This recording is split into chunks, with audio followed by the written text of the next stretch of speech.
see எந்த article எந்த கேஸ்மா வந்து முகவுரை என்பது இந்தியாவின் அரசியல் அமைப்பில் ஒரு பகுதின்னு சொன்னாங்க. which case has said preamble is a part of constitution? Very good. Integral part அப்படின்னு சொன்னதுமா ஒருங்கிணைந்த பகுதி அப்படின்னு சொன்னது எல்ஐசி கேஸ். எந்த வருஷம் எல்ஐசி வழக்கு? 92 வரும் எல்ஐசி வழக்கு. சரி 1960 பெருபாரி வழக்கு வருமா? Very good. ஸோ 1970 கெசவானந்தா பாரதிமா, 1995 தான் எல்ஐசி வழக்கு வரும். வழக்கில் கொஞ்சம் கிளியரா படிச்சுங்க. சிக்கிம் எத்தனாவது மாநிலமா இந்தியாவில் ஃபார்ம் ஆச்சு? சிக்கிம் என்பது எந்த மாநிலமாக இந்தியாவில் இணைந்தது? எத்தனாவது ஸ்டேட்மா சிக்கிம்? Very good. 36வது சட்ட திருத்தம் 36 அமெண்ட்மெண்ட்லமா 22nd சிக்கிம் ஃபார்ம் ஆயிருக்கு. 25வது மாநில ஃபார்ம் ஆனமா இந்தியாவில்? 25வதாக உருவாக்கப்பட்ட மாநிலம். Very good. ஸோ கோவா உருவாக்கி அதே மாதிரி நம்மளுடைய 16வது மாநிலமா? 16வது மாநிலம் 16th state Nagaland. Very good. எந்த வருஷம் நாகாலாந்து ஃபார்ம் ஆச்சு? Very good. ஸோ அப்பதான் நம்ம எது ஃபார்ம் ஆச்சுமா? நாகாலாந்து அப்படிங்கிற மாநிலம் ஃபார்ம் ஆச்சு. ஸோ இருக்கக்கூடிய இந்தியா பரப்பளவு இருக்கக்கூடிய மாற்றங்கள் பண்றதுக்கு விதி 2 விதி 3 சரி. புதுசா ஒரு விஷயத்தை நம்ம இந்தியாவுக்குள்ள கொண்டு வர்றதுக்குமா ஆர்டிகல் 2 தான் பயன்படுத்திருப்பான். ஓகேமா? இந்த ஆர்டிகல் 2 ஆர்டிகல் 3 இந்த ரெண்டையும் பயன்படுத்துறது பாராளுமன்றமா சட்டமன்றமா? Only parliament can do. ஓகேமா?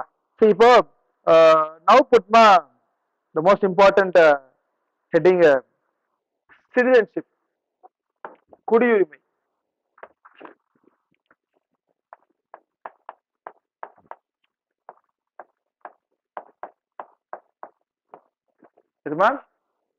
சிட்டிசன்ஷிப் குடியுரிமை. ஓகேமா? இப்போ சிம்பிளஸ்டான ஒரு கான்செப்டமா. ஃபர்ஸ்ட் வந்து ஒரு கான்செப்ட் என்ன, ஆர் வி கிவிங் இரட்டை குடியுரிமையா ஒற்றை குடியுரிமையாமா? சிங்கிள். வெரி குட்மா. இந்த ஒற்றை குடியுரிமை அப்படிங்கிற பகுதியை நம்ம யார்கிட்ட இருந்து கடன் வாங்கணும்? We borrow the single citizenship from which constitution? கேடுமா? Very good. ஸோ பிரிட்டிஷ் அரசியல் அமைப்பிடம் இருந்தால் நம்ம எதை கடன் வாங்கணுமா? இந்த சிங்கிள் சிட்டிசன்ஷிப் ஆர் ஒற்றை குடியுரிமை அப்படிங்கிறத கடன் வாங்கிருப்பேன். ஓகேமா? இப்போ எந்த பகுதிமா இதை பத்தி சொல்லுது? Which part deals with citizenship? நம்ம ஒரு பகுதி எழுதணும்ல, 22 பகுதி எழுதிப்பீங்கம்மா. எந்த பகுதிமா? பார்ட் 2. எந்த ஆர்டிகல்மா? எந்த ஷரத்துல இருந்து எந்த ஷரத் வரைக்கும் உங்களுக்கு குடியுரிமை சொல்கிறது? ஷரத் 5ல இருந்துமா ஷரத் 11 வரைக்கும். ஆர்டிகல் 5 to 11 டீல்ஸ் வித் சிட்டிசன்ஷிப்மா. ஸோ பார்ட் 2 கீழே வரும். ஒற்றை குடியுரிமை யாரு கடன் வாங்கணுமா? பிரிட்டிஷ். சரி, ஒற்றை குடியுரிமை ஒண்ணுமே இல்லாமா? இப்ப அஸ்யூம் நீங்க இந்தியாவுக்குள்ள வாழ்றீங்க அப்படின்னா தமிழ்நாடு, கேரளா, கர்நாடகா, மகாராஷ்டிரா எந்த ஒரு மாநிலத்தில் நீங்க வாழ்ந்தீங்கனாலும் நீங்க அந்த மாநிலத்தின் குடியுரிமை பெற்றவராமா இல்ல இந்தியாவின் குடியுரிமை பெற்றவராமா? You are only Indian citizenship தான். ஓகேமா? You are not a state citizenship. But இதுவே நம்ம அமெரிக்கா போன்ற கண்ட்ரி எடுத்துட்டோமா, ஃபார் எக்ஸாம்பிள் அமெரிக்கால 50 கண்ட்ரிஸ் 50 ஸ்டேட்ஸ் இருக்கு. இந்த 50 மாநிலம் ஒன்றுகா சேர்ந்தால் யுனைடெட் ஸ்டேட்ஸ் ஆஃப் அமெரிக்கா. அமெரிக்காவை பொறுத்த வரைக்கும் they have a concept of two citizenship or dual அப்படி சொல்லுவாங்க, இரட்டை குடியுரிமைன்னு சொல்லுவாங்க. ஃபார் எக்ஸாம்பிள் டெக்சாஸ் ஒரு மாநிலத்தில் இருக்கும், இன்னொன்று வந்து நியூயார்க் ஒரு மாநிலத்தில் இருக்கும். இப்ப நான் நியூயார்க்லயே பிறந்து நியூயார்க்லயே வளரணுமா, நான் நியூயார்க் குடியுரிமை பெற்றவரா இருப்பேன். டெக்சாஸ்லயே பிறந்து டெக்சாஸ்லயே வளர்ந்தானாமா, நான் டெக்சாஸ் குடியுரிமை பெற்றவனா இருப்பேன். ஆனா இந்த ரெண்டுமே எதுக்குள்ள இருக்கு? அமெரிக்காக்குள்ளதான் நம்ம இருக்கோம். அப்போ எனக்கு அமெரிக்கா குடியுரிமையும் இருக்கும், அது போக அந்த மாநில குடியுரிமையும் இருக்கும். ஓகேமா? இப்ப ஃபார் எக்ஸாம்பிள் அமெரிக்கா, உங்களோட ஆஸ்திரேலியா, அந்த மாதிரி நாடுகளுக்கு எல்லாமே என்ன குடியுரிமைனாமா இரட்டை குடியுரிமை கொடுப்பாங்க. ஆனா இந்தியா போன்ற நாடு என்ன மட்டும்தான்? ஒற்றை குடியுரிமை மட்டும்தான் இருக்கும். we are not providing what citizenship?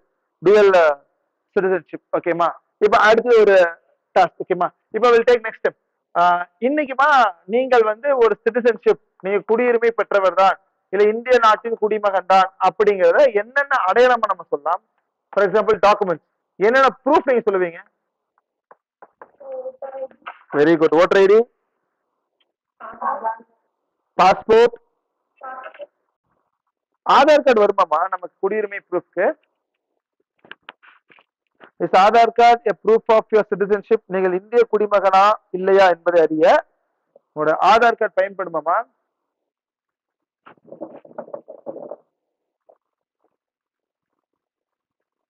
இப்போ சிம்பிள் என்னன்னா, இப்போ இந்த சிட்டிசன்ஷிப் அப்படிங்கிறதமா இந்தியால வந்து எப்படின்னா, ஒரு ஃபார் எக்ஸாம்பிள் 2 டைப்ஸா பிரிப்பாங்க. ஒண்ணு வந்து சிட்டிசன்ஷிப் ஆர் சிட்டிசன், இன்னும் வந்து ஃபாரினர், வெளிநாட்டு மக்கள் அப்படின்னு சொல்லுவாங்க. ஒன்னு சிட்டிசன், இன்னொன்னு யாருமா ஃபாரினர். இந்த சிட்டிசனை இந்தியால 2ஆ பிரிப்பாங்க. ஒண்ணு வந்து ஆர்ஐ, ஆர்ஐ நம்ம ரெசிடென்ட் இந்தியன், இந்தியாலேயே பிறந்து இந்தியாலேயே வாழ்ந்து இன்னைக்கும் இந்தியாவிலே இருக்கிறவங்க தான் ஆர்ஐன்னு சொல்லுவாங்க. இன்னொன்னு வந்து என்ஆர்ஐ, வெளிநாட்டு வாழ் இந்தியர் அப்படி சொல்லுவாங்க. வெளிநாட்டு வாழ் இந்தியர் ஆர் நான் ரெசிடென்ட் இந்தியன். ஓகேமா? இன்னொரு குரூப் இந்த ஃபாரினர்ஸ் இப்ப இந்தியாவுக்குள்ள எப்படி இருப்பாங்கன்னா, ஒண்ணு வந்து ஃபாரின் சிட்டிசனா இருப்பாங்க. ஃபார் எக்ஸாம்பிள் அமெரிக்கால இருந்து வந்தோ, ஆஸ்திரேலியால இருந்து வந்து எங்க இருந்தா வந்தோமோ இந்தியாவில வாழ்ந்துட்டு இருக்காங்கம்மா. பட் இந்தியாவில குடியுரிமையில கிடையாது, ஃபாரின் சிட்டிசன். நெக்ஸ்ட் யாருனாமா ஓசி அப்படின்னு சொல்லுவாங்க. ஓசினா oversea citizen of India, India வம்சாவளியை சார்ந்தவர்கள் எப்படி சொல்லுவாங்க. ஃபார் எக்ஸாம்பிள் இப்ப நான் வேற நாட்டுக்கு போய் அந்த நாட்டோடைய குடியுரிமை நான் வாங்கிட்டனாலே எனக்கு இந்திய நாட்டோடைய குடியுரிமை பறி போயிடும். அப்ப இந்திய நாட்டோடைய குடியுரிமை பறி போச்சுன்னா என்ன அர்த்தம்? அவங்க அந்த நாட்டோடைய குடியுரிமையை வாங்கிட்டாங்க அப்படின்னு தானே அர்த்தம். அப்போ சிட்டிசன் எடுத்திருப்பாங்கம்மா, ஃபாரினர்ஸ் எடுத்திருப்பாங்க. ஸோ இந்தியாலேயே பிறந்து இந்தியாலேயே வாழ்றவங்க ஆர்ஐன்னு சொல்றோம், இந்தியாவில பிறந்து வெளிநாட்டுல போய் வாழ்றவங்க என்ஆர்ஐன்னு சொல்றோம். ஃபாரினர்ஸ் 2ஆ பிரிக்கிறாங்க. ஒண்ணு வந்து ஃபாரின் சிட்டிசன்மா, நெக்ஸ்ட் யாருமா ஓசின்னு சொல்லக்கூடிய ஓவர்சீஸ் சிட்டிசன் ஆஃப் இந்தியா அப்படி சொல்லுவாங்க. இப்போ அது போக என்ன ஒரு சினாரியோ நம்ம இப்போ வில் டேக் ஓகே இன்னும் 2 வருஷம் அதே மாதிரி சிட்டிசன்ஸ் அண்ட் ஏலியன்ஸ் அப்படின்னு சொல்லுவாங்க. ஏலியன்ஸ் ஒண்ணுமே இல்லாம வெளியில இருந்து இந்தியாவுக்குள்ள வரவங்க தான் ஏலியன்ஸ் அப்படின்னு சொல்லுவாங்க. இப்ப இந்த குடியுரிமை பெற்றிருக்காங்க பாத்தீங்களாமா, அவங்களுக்கு இந்தியாவில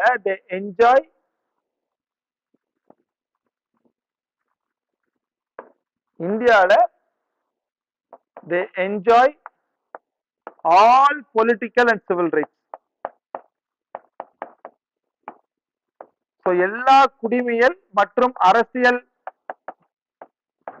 உரிமைகளும் யாருக்கு இருக்குனாமா சிட்டிசன்ஸ் இருக்கும். So they enjoy all or they enjoy the full political and what rights ma civil rights. But ஏலியன்ஸையும் 2ஆ பிரிச்சிருப்பாங்கம்மா. ஒண்ணு வந்து ஃப்ரெண்ட்லி ஏலியன்ஸ் அப்படின்னு சொல்லுவாங்க. நெக்ஸ்ட் வந்துமா எனிமி ஏலியன்ஸ் அப்படின்னு சொல்லுவாங்க. ஒண்ணு யாருமா ஃப்ரெண்ட்லி ஏலியன்ஸ், நெக்ஸ்ட் யாருமா எனிமி ஏலியன்ஸ். ஃப்ரெண்ட்லி ஏலியன்ஸ் தான் ஒண்ணுமே இல்லமா who have a cordial relationship, நல்ல நட்பு உறவு வைத்திருக்கக்கூடிய நாட்டின் குடிமகன்கள் இந்தியாவில் வந்து தங்கினால் அவர்களுக்கு நம்ம வைக்கக்கூடிய பேர் தான் ஃப்ரெண்ட்லி ஏலியன்ஸ் அப்படின்னு சொல்லுவாங்க. ஃபார் எக்ஸாம்பிள் இன்னைக்கு இந்தியாவுக்கும் ரஷ்யாவுக்கும் இந்தியாவுக்கும் அமெரிக்காவுக்கும் நல்ல உறவுகள் இருக்கு. அப்படின்னா எந்த ஒரு போட்டியோ இல்ல எந்த ஒரு வாரோ எந்த ஒரு போரோ எதுவுமே கிடையாது. ஓகேமா? அப்படி நல்ல உறவுகள் வைத்திருக்கக்கூடிய நாட்டின் குடிமகன்கள் இந்தியாவுக்குள்ள வந்து வாழ்ந்தாங்கன்னா அவங்களத்தான் ஃப்ரெண்ட்லி ஏலியன்ஸ் அப்படின்னு சொல்லுவாங்க. நெக்ஸ்ட் வந்துமா எனிமி ஏலியன்ஸ். அப்படின்னா என்ன இருக்கும்? ஆப்வியஸா அந்த நாட்டோட நமக்கு சண்டை இருக்கு பாத்தீங்களாமா. ஃபார் எக்ஸாம்பிள் எனக்கு இந்தியாவுக்கும் பாகிஸ்தானுக்கும் ஒரு வார் இருக்கு, ஒரு போர் ஒண்ணு போயிட்டு இருக்குமா. இந்த சூழ்நிலையில பாகிஸ்தானுடைய மக்கள் யாராச்சும் இந்தியாவுக்குள்ள ஸ்டே பண்ணியிருந்தாங்கன்னா அவங்களதான் நம்ம என்ன சொல்லுவோம்? எனிமி ஏலியன்ஸ் அப்படின்னு சொல்லுவாங்க. அப்ப ஒண்ணு சிட்டிசன், இன்னொன்னு ஏலியன்ஸ் தான். இப்ப சிட்டிசனை பொறுத்த வரைக்கும் they enjoy all the political rights and civil rights. நம்ம இந்தியா அரசியலமைப்பில் கொடுக்கப்பட்ட அனைத்து அரசியல் அதிகாரங்களும் அனைத்து குடிமைகள் அதிகாரங்களும் இந்திய குடிமை கிடைச்சிடும். பட் ஏலியன்ஸுக்கு they enjoy less political and civil rights.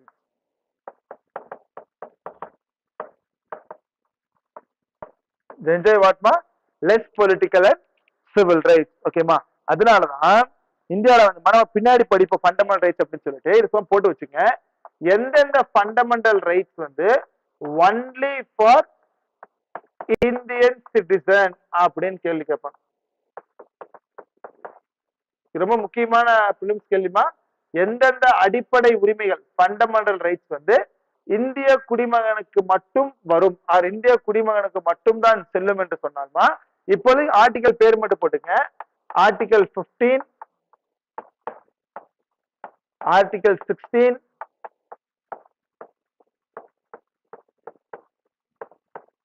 Nineteen, 29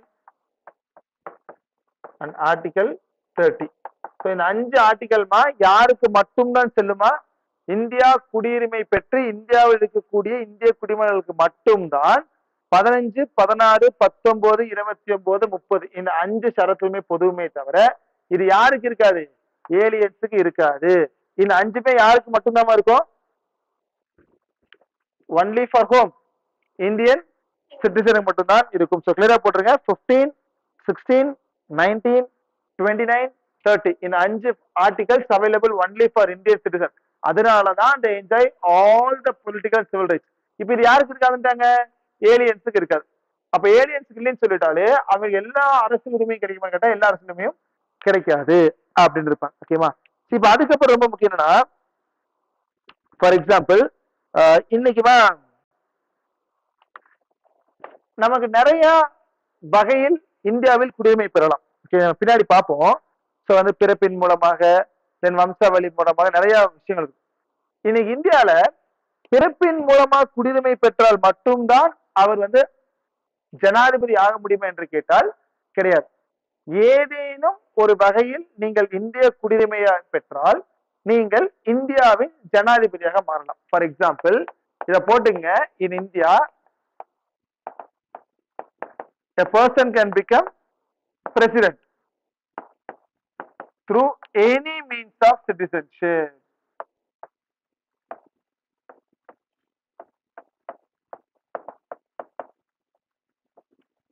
Through any means of citizenship. But America இருக்கலாமா, யூஎஸ்ல, அங்க they can become a president only by birth.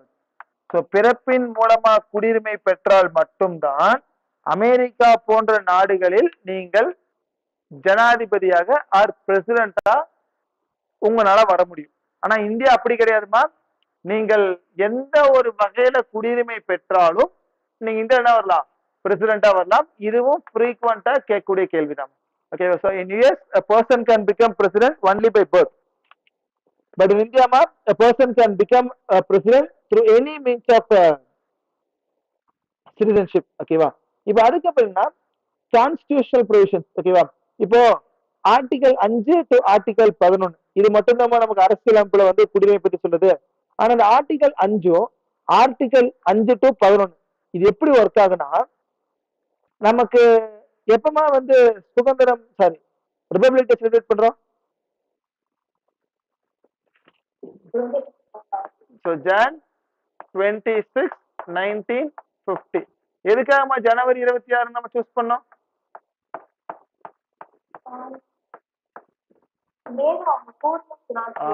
Very good, பூர்ண ஸ்வராஜ். ஓகேமா, அதனாலதான் நவம்பர் 26, 1949 நமக்கு என்ன ஃபார்ம் ஆயிடுச்சு?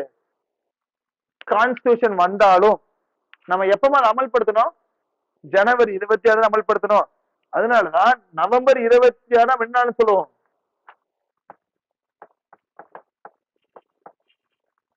என்ன நாள்மா? கான்ஸ்டிடியூஷன் டே. ஆனா ஜான் 27 சொல்லுவோம் ரிபப்ளிக் டேன்னு சொல்லுவாங்க. கிளியரா போடுறேங்க. அரசியலமைப்பு உருவாக்கப்பட்ட நாள் நவம்பர் 26. ஆனா உருவாக்கப்பட்ட அரசியல் அமைப்பு நடைமுறைப்படுத்தப்பட்ட நாள், கமென்ஸ்மெண்ட் ஆகப்பட்ட எந்த நாள்மா? ஜனவரி 26, 1950. அப்ப ஒண்ணுமே இல்ல, இந்த ஆர்டிகல் 5 டு ஆர்டிகல் 11 இது என்ன சொல்லுனா, ஜனவரி 26, 1950 ஜனவரி 26, 1950. இந்த இந்தியா குடியுரிமை பெற்ற நாள் அன்று யாரெல்லாம் இந்திய குடிமகனாக இருக்காங்க, யாரெல்லாம் இந்திய குடிமகனாக இல்ல, அதை பத்தி மட்டும்தான் சொல்லும். இட் டீல்ஸ் ஒன்லி வித் இந்த டேட். அப்ப ஜனவரி இந்தியா குடியுரிமை பெற்ற அன்னைக்கு, when India became a republic, who and all the citizen of India, அவ்வளவுதான். உங்களுக்கு எப்படி குடியுரிமை கிடைக்கும், எப்படி குடியுரிமை பறிப்போகும், அதெல்லாம் எதுவுமே சொல்லிக்க மாட்டாங்க article 5 to 11ல. This article 5 to 11 deals only with those persons who became the citizen of India on Jan 26, 1950. அப்போ இன்னைக்கு உங்களுக்கு எப்படி குடியுரிமை கிடைக்கும், எப்படி குடியுரிமை பறிப்போகும், உங்களுக்கு எல்லாம் யாரு குடியுரிமை கொடுப்பாங்க, இது எல்லாமே பண்றது யாருனாமா பார்லிமெண்ட் தான் பண்ணுவாங்க. Who will do ma? Parliament தான் சட்டம் மூலமாக உங்களுக்கு எப்படி குடியுரிமை கிடைக்கும், குடியுரிமை எப்படி பறிப்போம், எல்லாமே முடிவு பண்றது யாருதாமா பார்லிமெண்ட் தான் பண்ணுவாங்க. சோ கிளியரா போட்டுருங்க. சோ அதாவது ஆர்டிகல் 5 டு ஆர்டிகல் 11. சோ அது என்ன சொல்றாங்கன்னா, அந்த குடியுரிமை பெற்ற நாள் அன்னைக்கு யாரெல்லாம் இந்தியன் சிட்டிசனா இருக்காங்க, யாராலும் இந்தியன் சிட்டிசனா இல்ல, அவ்வளவுதான். எப்படி கிடைக்கும், for example how you can gain citizenship, how your citizenship will get loss, இது எல்லாம் முடிவு பண்றது யாருதான் பார்லிமெண்ட் தான் முடிவு பண்ணுவாங்க. ஓகேமா? அப்படி பார்லிமெண்ட் முடிவு பண்ணிமா 1955ல ஒரு சட்டம் கொண்டு இருப்பாங்க. That is called citizenship amendment act அப்படின்னு சொல்லுவாங்க. சோ குடியுரிமை திருத்த சட்டம் முதல்ல இந்தியாவில கொண்டு வரப்பட்ட வருஷம் எந்த வருஷமா 1955.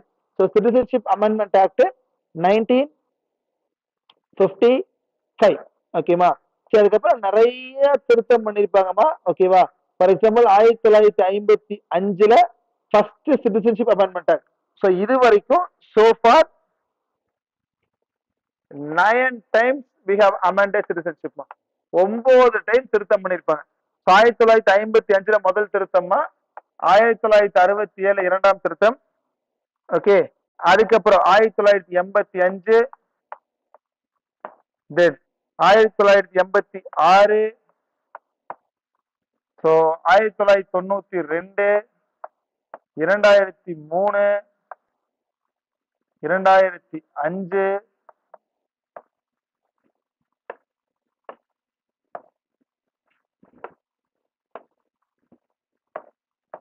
2005, தென் 2015, தென் இறுதியாமா 2019. ஓகேவா? 9 டைமா. 1955 ஆரம்பிக்கப்பட்ட முதல் குடியுரிமை திருத்த சட்டம் என்பது 67 டைம் பண்ணிருப்பாங்க, 85ல பண்ணிருப்பாங்க, 1986, 92, 2003, 2005, 2015, தென் ஃபைனலி பாத்மா 2019 கொடுத்திருப்பாங்க. Okay ma'am. அப்படி இன்னைக்கு இந்தியாவில எப்படி எப்படிலாம் குடியுரிமை கிடைக்கலாம் அப்படின்னு சொல்றதுக்கு சிட்டிசன்ஷிப் அமெண்ட்மெண்ட் ஆக்ட் 1955 ஒரு 5 வகையில் நீங்கள் குடியுரிமை பெறலாம் அப்படின்னு சொல்லிருப்பாங்க. You can get citizenship by 5 ways. 5 வகையின் மூலமாக நீங்க குடியுரிமை பெறலாம். எந்த சட்டத்திட்டத்தின் கீழமா? Citizenship amendment act 1955. ஓகேவா? சரி, இப்ப இந்த விஷயங்கள் போறதுக்கு முன்னாடி பொதுவா இந்த ஆக்ட் அப்படின்னு சொல்றாங்கல்லமா, ஆக்ட் அப்படின்னா சட்டம்னு அர்த்தம். இப்ப சிம்பிளா ஒண்ணு புரிச்சுங்க, ஆக்ட் அப்படின்னாலே இந்தியால இட்ஸ் எய்தர் பாராளுமன்றம் மத்திய சட்டமா இருந்தால், ஸ்டேட் லெஜிஸ்லேச்சர் மாநில சட்டமா இருந்தால், இது பேரே ஆக்ட் அப்படின்னு சொல்லிட்டாங்க. சட்டத்தின் மூலமாக உருவாக்கப்பட்டது என்றாலே அந்த சட்டத்தை ஏற்று விடுதல் யாருக்கு மட்டும்தான் இருக்கும்? ஆப்வியஸா பாராளுமன்றத்துக்கு மட்டும்தான் இருக்கும். அப்ப முதல் குடியுரிமை திருத்த சட்டம் 1955ல எவ்வளவு வகையில் நாம் குடியுரிமை பெறலாம் என்று சொன்னோம்னா 5 வகையில குடியுரிமை பெறலாம். ஃபர்ஸ்ட் வந்துமா பை பர்த், பிறப்பின் மூலமாக நீங்கள் குடியுரிமை பெறலாம். நெக்ஸ்ட் பை டிசன்ட், வம்சாவளி மூலமாக குடியுரிமை பெறலாம். இதோட டேட்ஸ் எல்லாம் போய் நீங்க கன்ஃபியூஸ் பண்ண வேண்டாமா, எந்த வருஷத்துல பிறந்திருக்கணும், அந்த வருஷம் வந்திருக்கணும், அந்த மாதிரி you don't need to confuse all the dates. So group 4 பொறுத்த வரைக்கும் ரொம்ப இன்டெப்தான டேட்ஸ் எல்லாம் கேட்க மாட்டாங்க, பட் இந்த பேஸ் எல்லாம் பார்த்துக்கு. ஸோ பிறப்பின் மூலமா கிடைக்கணும், தென் வம்சாவளி மூலமா கிடைக்குமா, தென் தேர்ட் பதிவின் மூலமாக, by registration.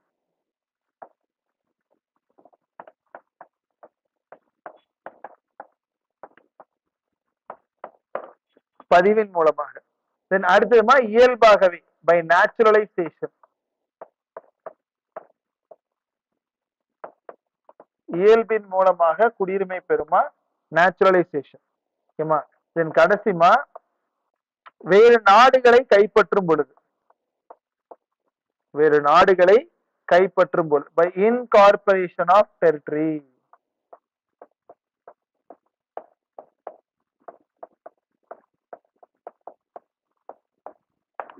by incorporation of whatma territory. So clear ஆ போடுறேங்க. எந்தெந்த வகையில் உங்களுக்கு குடியுரிமை கிடைக்கணுமா? ஃபர்ஸ்ட் பை பர்த், பிறப்பின் மூலமாக. தென் செகண்ட் வம்சாவளி மூலமாகமா. தென் தேர்ட் பதிவின் மூலமாக. ஃபோர்த் வந்து இயல்பின் மூலமாக. அஞ்சாவதுமா வேறு நாட்டை கைப்பற்றும் பொழுது. இதெல்லாம் வந்து நமக்கு ஆர்டிகல் 5 to 11 சொல்லுதாமா, இல்ல குடியுரிமை திருத்த சட்டம் சொல்கிறதா?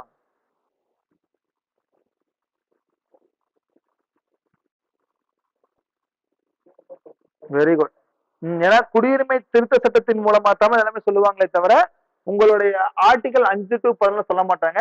ஏன்னா ஆர்டிகல் 5 to 11 என்ன சொல்லுதுமா, அந்த குடியுரிமை பெற்ற அன்னைக்கு, அதாவது ஜனவரி 26, 1950 அந்த நாளப்போ யாரெல்லாம் சிட்டிசனா இருப்பாங்க, யார் சிட்டிசனா இருக்க மாட்டாங்க, அதை பத்தி சொல்றதா நமக்கு article.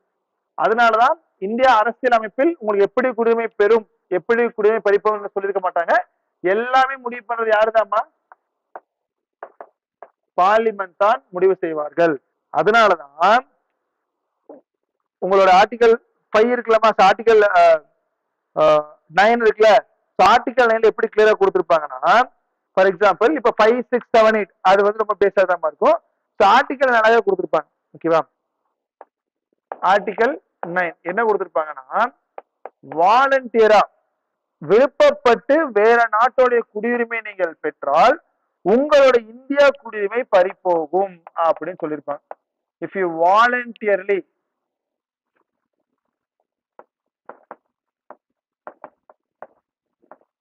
acquire the citizenship, so நீங்கள் விருப்பப்பட்டுமா வேற நாட்டோடைய குடியுரிமை பெற்றால் of any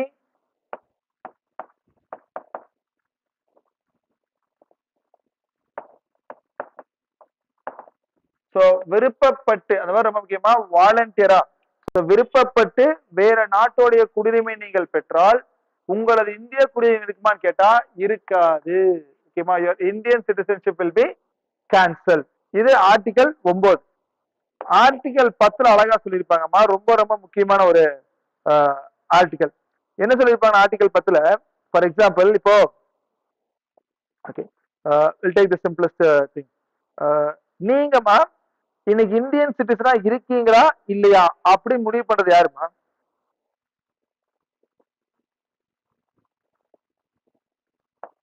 யாரும் முடிவு பண்ணுவாங்க?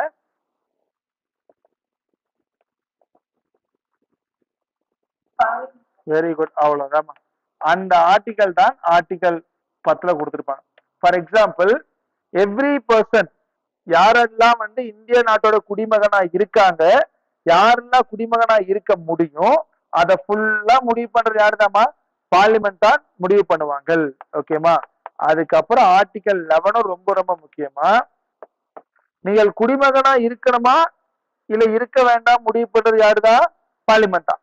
அதே மாதிரி அக்வைசிஷன், உங்களுக்கு எப்படி குடியுரிமை கிடைக்கும், கிடைத்த குடியுரிமை எப்படி பறிபோகும், டெர்மினேஷன் அப்படின்னு சொல்லுவாங்க. அக்வைசேஷனா குடியுரிமை கிடைக்கிறது, டெர்மினேஷன் குடியுரிமை பறி போறது. யாரெல்லாம் சிட்டிசன் சொல்றதும் யாருதான், பார்லிமெண்ட் தான். அந்த எப்படி நீங்க அந்த குடியுரிமை பெறலாம், எப்படி உங்க குடியுரிமை பறி போகும், இத சொல்றது யாரா தருமா, பாபியஸா யார முடிவு பண்ணுவாங்க, பார்லிமெண்ட் தான் முடிவு பண்ணுவாங்க. ஓகேமா, இப்ப கிளியரா போட்டுருங்க. விதி 9 என்னமா சொல்லுது, விருப்பப்பட்டு வேற நாட்டுடைய குடியுரிமை நீங்கள் பெற்றால் இந்திய நாட்டின் குடியுரிமை என்ன ஆயிடும், பறி போயிடும். அது வந்துமா ஆர்டிகல் 9. பாராளுமன்றம் ஆர்டிகல் 10 என்ன சொல்றாங்க, ஆர்டிகல் 10 clearly says that நீங்கள் இந்திய நாட்டின் குடிமகனாக தொடர முடியுமா முடியாதா அப்படின்னு முடிவு பண்றது யாருதான்? பார்லிமெண்ட் தான். ஆர்டிகல் 11 சொல்றாங்கம்மா எப்படி குடியுரிமை கிடைக்கும், எப்படி குடியுரிமை பறிப்போகும், அதை சொல்றது யாருதான்? பார்லிமெண்ட் தான். ஓகேமா. அப்ப இந்த பாராளுமன்றங்கள் இந்த ஆர்டிகல் 9 10 11 பயன்படுத்தி தான் இந்த திருத்த சட்டமே கொண்டு வந்திருப்பாங்க. Citizenship act or citizenship amendment act முதல் எப்ப கொண்டு வராங்க? 1955. கடைசி எப்ப திருத்தம் பண்ணாங்க? 2019. மொத்தமா எவ்வளவு திருத்தங்கள்மா? 9 டைம். அப்படி முதல் திருத்தத்திலேயே எவ்வளவு வகையில் உனக்கு குடியுரிமை கிடைக்கும் சொல்லிட்டாங்க. You can get citizenship by 5 ways. அதே மாதிரி எப்போ டைம் உங்க குடியுரிமை பறி போகும் அப்படின்னு சொல்லி போட்டிருக்குமா? Loss of citizenship. 3 வகையிலமா உங்கள் குடியுரிமை பறி போகும் அப்படின்னு சொல்லுவாங்க. இது எந்த ஆர்டிகல் தான்? சிட்டிசன்ஷிப் அமெண்ட்மெண்ட் ஆக்ட் 1955 கீழே தான். ஓகேவா. ஃபர்ஸ்ட் என்ன சொல்றாங்கன்னா பை ரெனோசியேஷன். குடியுரிமை வேண்டாம் என்று நீங்களா முன் வந்து குடியுரிமை துறப்பதைத்தான் ரெனோசியேஷன் அப்படின்னு சொல்லுவாங்க. இந்த ரெனோன்ஸ் அப்படின்னு சொல்லுவாங்களாமா, எனக்கு இது வேண்டாம் சொல்லிட்டு நீங்களா வாலண்டியரா வேண்டாம் சொல்லி கொடுக்குறீங்களாமா, அதுதான் ரெனோசியேஷன் அப்படி சொல்லுவாங்க. எனக்கு இந்திய குடியுரிமை வேண்டாம் என்று நீங்களா போய் அந்த எம்பசியில போய் எழுதி கொடுக்குற ஒரு பேர் தாமா ரெனோசியேஷன். ஓகேமா. இந்த நெக்ஸ்ட் என்னன்னா டெர்மினேஷன் அப்படின்னு சொல்லுவாங்க. பறிக்கப்படும். எதுமா? டெர்மினேஷன் அப்படின்னு சொல்லுவாங்க. ஓகேமா. ஓகே. இப்போ ஒரு ஆட்சி பண்ணுவோம். இப்போ இந்த டெர்மினேஷன் இருக்குல்ல, ஆர்டிகல் 9 பயன்படுத்தினா என் குடியுரிமை டெர்மினேட் ஆகுமா ஆகாதம்மா? If I use my article 9, do you think my citizenship will get terminated? Correct தானம்மா? ஏன்னா தானாக முன்வந்து ஒரு குடியுரிமை வேண்டாம் என்று சொல்லி நான் கொடுத்தா கண்டிப்பா என்னுடைய சிட்டிசன்ஷிப் என்னதாகும்? டெர்மினேட் ஆயிரும்லமா. இந்த அடிஸ்கல் வாட்மா டெர்மினேஷன் அப்படின்னு சொல்லுவாங்க. ஓகேவா. தென் கடைசி அதுனாமா டிப்ரிவேஷன், பறிக்கப்படும்.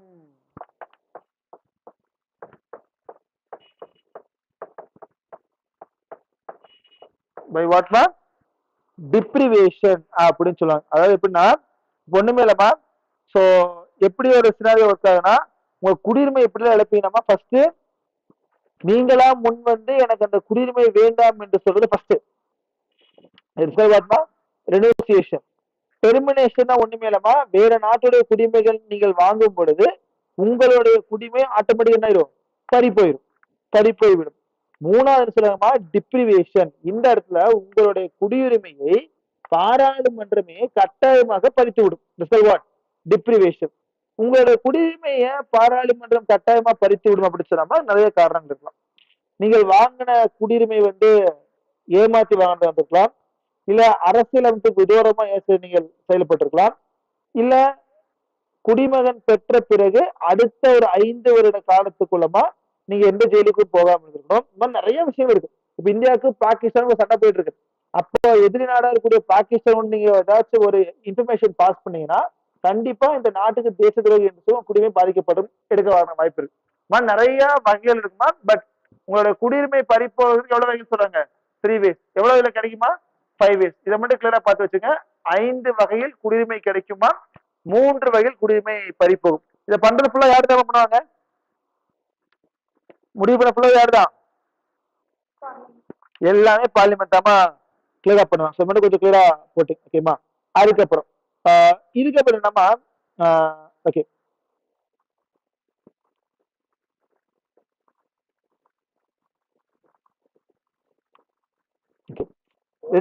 என்னமா சொல்லுங்க. 11 வருஷம் தொடர்ந்து வந்து இந்தியாவில் இருந்தாமா அது குடியுரிமை கிடைச்சிருமா? அதான் இயல்பின் மூலமாக சொல்லுவாங்க. Continuously if they come and stay in India for 11 years they can get a citizenship. அந்த குடியுரிமை திருத்த சட்டத்துல 2019 என்ன சொல்லிருக்காங்க? 11க்கு பதிலா 5 வருஷம். ஓகேவா. இப்ப நார்மலா ஒரு நபர் வந்து வேற நாட்டுல இந்தியாவில stay பண்ணாமா he can get citizenship in what year? In 11 years. Okay. அதான் இயல்பு அப்படி சொல்லுவாங்க. ஓகே. இப்ப அடுத்தது போட்டுருங்க. இல்லீகலும் தர மாட்டாங்கம்மா, ஒன்லி லீகலுக்கு மட்டும்தான். லீகலா நான் வந்து இந்தியாவில இருந்து 11 வருஷம் நான் இருக்கேன், அப்படிதான் மட்டும்தான் கிடைக்குமா. இல்லீகல் என்ட்ரிஸ்க்கு வந்து பார்லிமெண்டா பார்த்து கொடுத்தா தான் இருக்கும். ஓகே, இப்போ இந்த குடியுரிமை திருத்த சட்டத்திலேயேமா இல்லீகல் மைக்ரன்ஸ் அப்படின்னு யூஸ் பண்ண மாட்டாங்க, அன்டாக்குமெண்டட் மைக்ரன்ஸ் அப்படின்னு சொல்லுவாங்க. இப்ப இல்லீகலுக்கும் அன்டாக்குமெண்டட் என்ன பிரச்சனைனா, இப்ப வந்து நான் பாகிஸ்தான்ல இருந்து இந்தியாவுக்கு வந்துட்டேன், எனக்கு விசா வந்து 1 வருஷம் தான் கொடுத்துருக்காங்கம்மா. அந்த விசா காலகட்டம் முடிஞ்சு நான் இந்தியாவில் இருக்க மாட்டீங்களாமா, அப்ப எனக்கு டாக்குமெண்ட் கிடையாது, என் டாக்குமெண்ட் 1 இயர்ல முடிஞ்சு போச்சு. So undocumented migrants. ஓகேமா, அது இல்லீகலும் நம்ம சொல்லலாம், அன்டாக்குமெண்டட் நம்ம சொல்லலாம். ஓகேமா, விசா முடிஞ்சு அதுக்கப்புறம் நீங்க தொடர்ந்து இருந்தீங்கன்னா அன்டாக்குமெண்டட், எந்த ஒரு ப்ரூஃப்மே இல்லாம நீங்க இந்தியாவுக்குள்ள வந்தீங்கன்னா அதான் இல்லீகல் மைக்ரன்ஸ் அப்படின்னு சொல்லுவாங்க. ஆனா இந்த குடியுரிமை திருத்த சட்டத்தை பொறுத்த வரைக்குமா இல்லீகல் மைக்ரன்ஸ் கொடுக்குறாங்க, அட் த சேம் டைம் உங்களோட அன்டாக்குமெண்டட் கொடுப்பாங்க.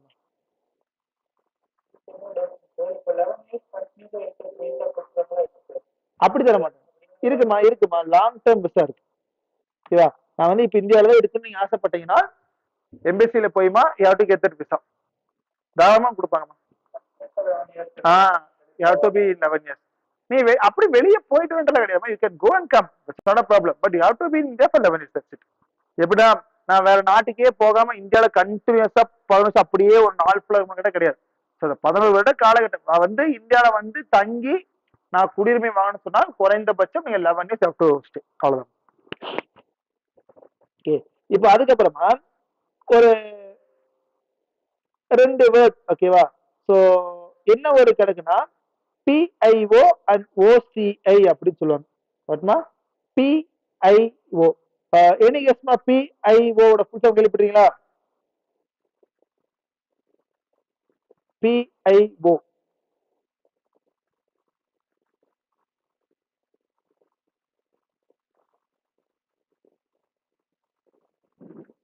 PIO அப்படின்னு சொல்லுவாங்க. தமிழ் என்ன சொல்லுவாங்கன்னா இந்தியா வம்சாவளி சார்ந்தவர்கள் சொல்லுவாங்க. தமிழ் ஒரே வேர்டு தான். இங்கிலீஷ் என்ன சொல்லுவாங்கன்னா பர்சன் ஆஃப் இந்தியன் ஆரிஜின் அப்படின்னு சொல்லுவாங்க. என்ன சொல்லுவாங்கம்மா? Person of Indian origin. அதுக்கப்புறம் ஒரு வேர்டு என்ன யூஸ் பண்ணாங்கன்னா OCI அப்படிங்கிற வேர்டு யூஸ் பண்ணாங்க. வாட்மா OCI, it is called overseas citizen of India. ஓகேமா, சோ ஒன்னு யாருமா? Person of Indian origin. Next யாருமா? Overseas citizen of what? இந்தியான்னு சொன்னாங்க. இப்ப என்ன ஒரு கணக்குன்னா கிட்டத்தட்ட 2002 வந்து நமக்கு ஓசிஐயே வந்துருச்சுமா. பட் 2015 என்ன பண்ணிட்டாங்க, இந்த ரெண்டையும் ஒட்டுக்கே அணைச்சிட்டாங்கம்மா. எப்போ?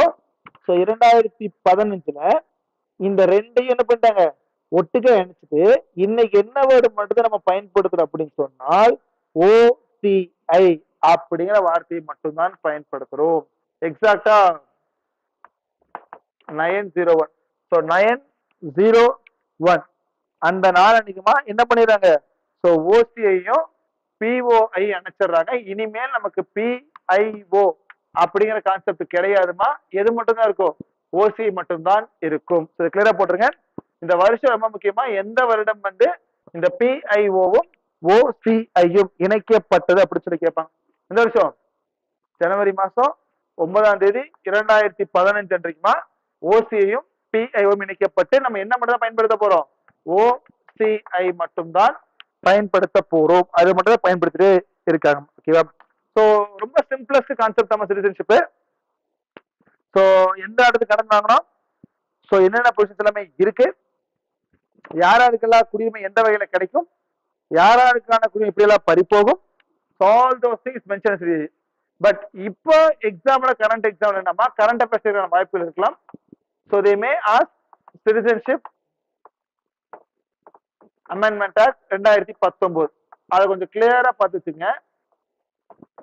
2019 எவ்வளவு கண்ட்ரிஸ்மா? 3 கண்ட்ரிஸ். எவ்வளவு கம்யூனிட்டிஸ்மா? 6 கம்யூனிட்டிஸ், 6 மதங்கள்.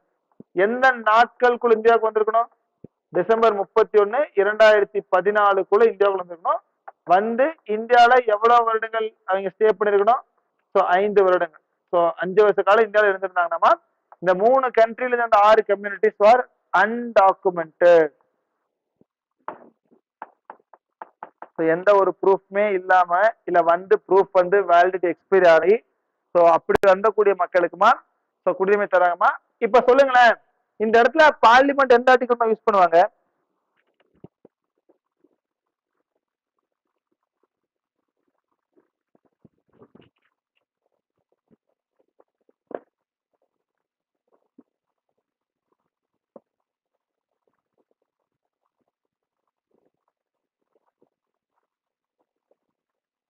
என்ன ஆர்டிகல் யூஸ் பண்ணுவாங்க?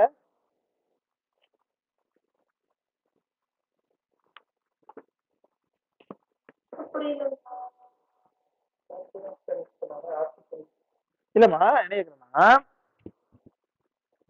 டிசம்பர் 31, 2011 இந்தியாவுக்கு வந்திருக்கணுமா? வந்துட்டு 5 வருஷம் இருந்தாங்கன்னா நாங்கள் குடியுரிமை தர்றோம் அப்படின்னு சொல்றாங்க.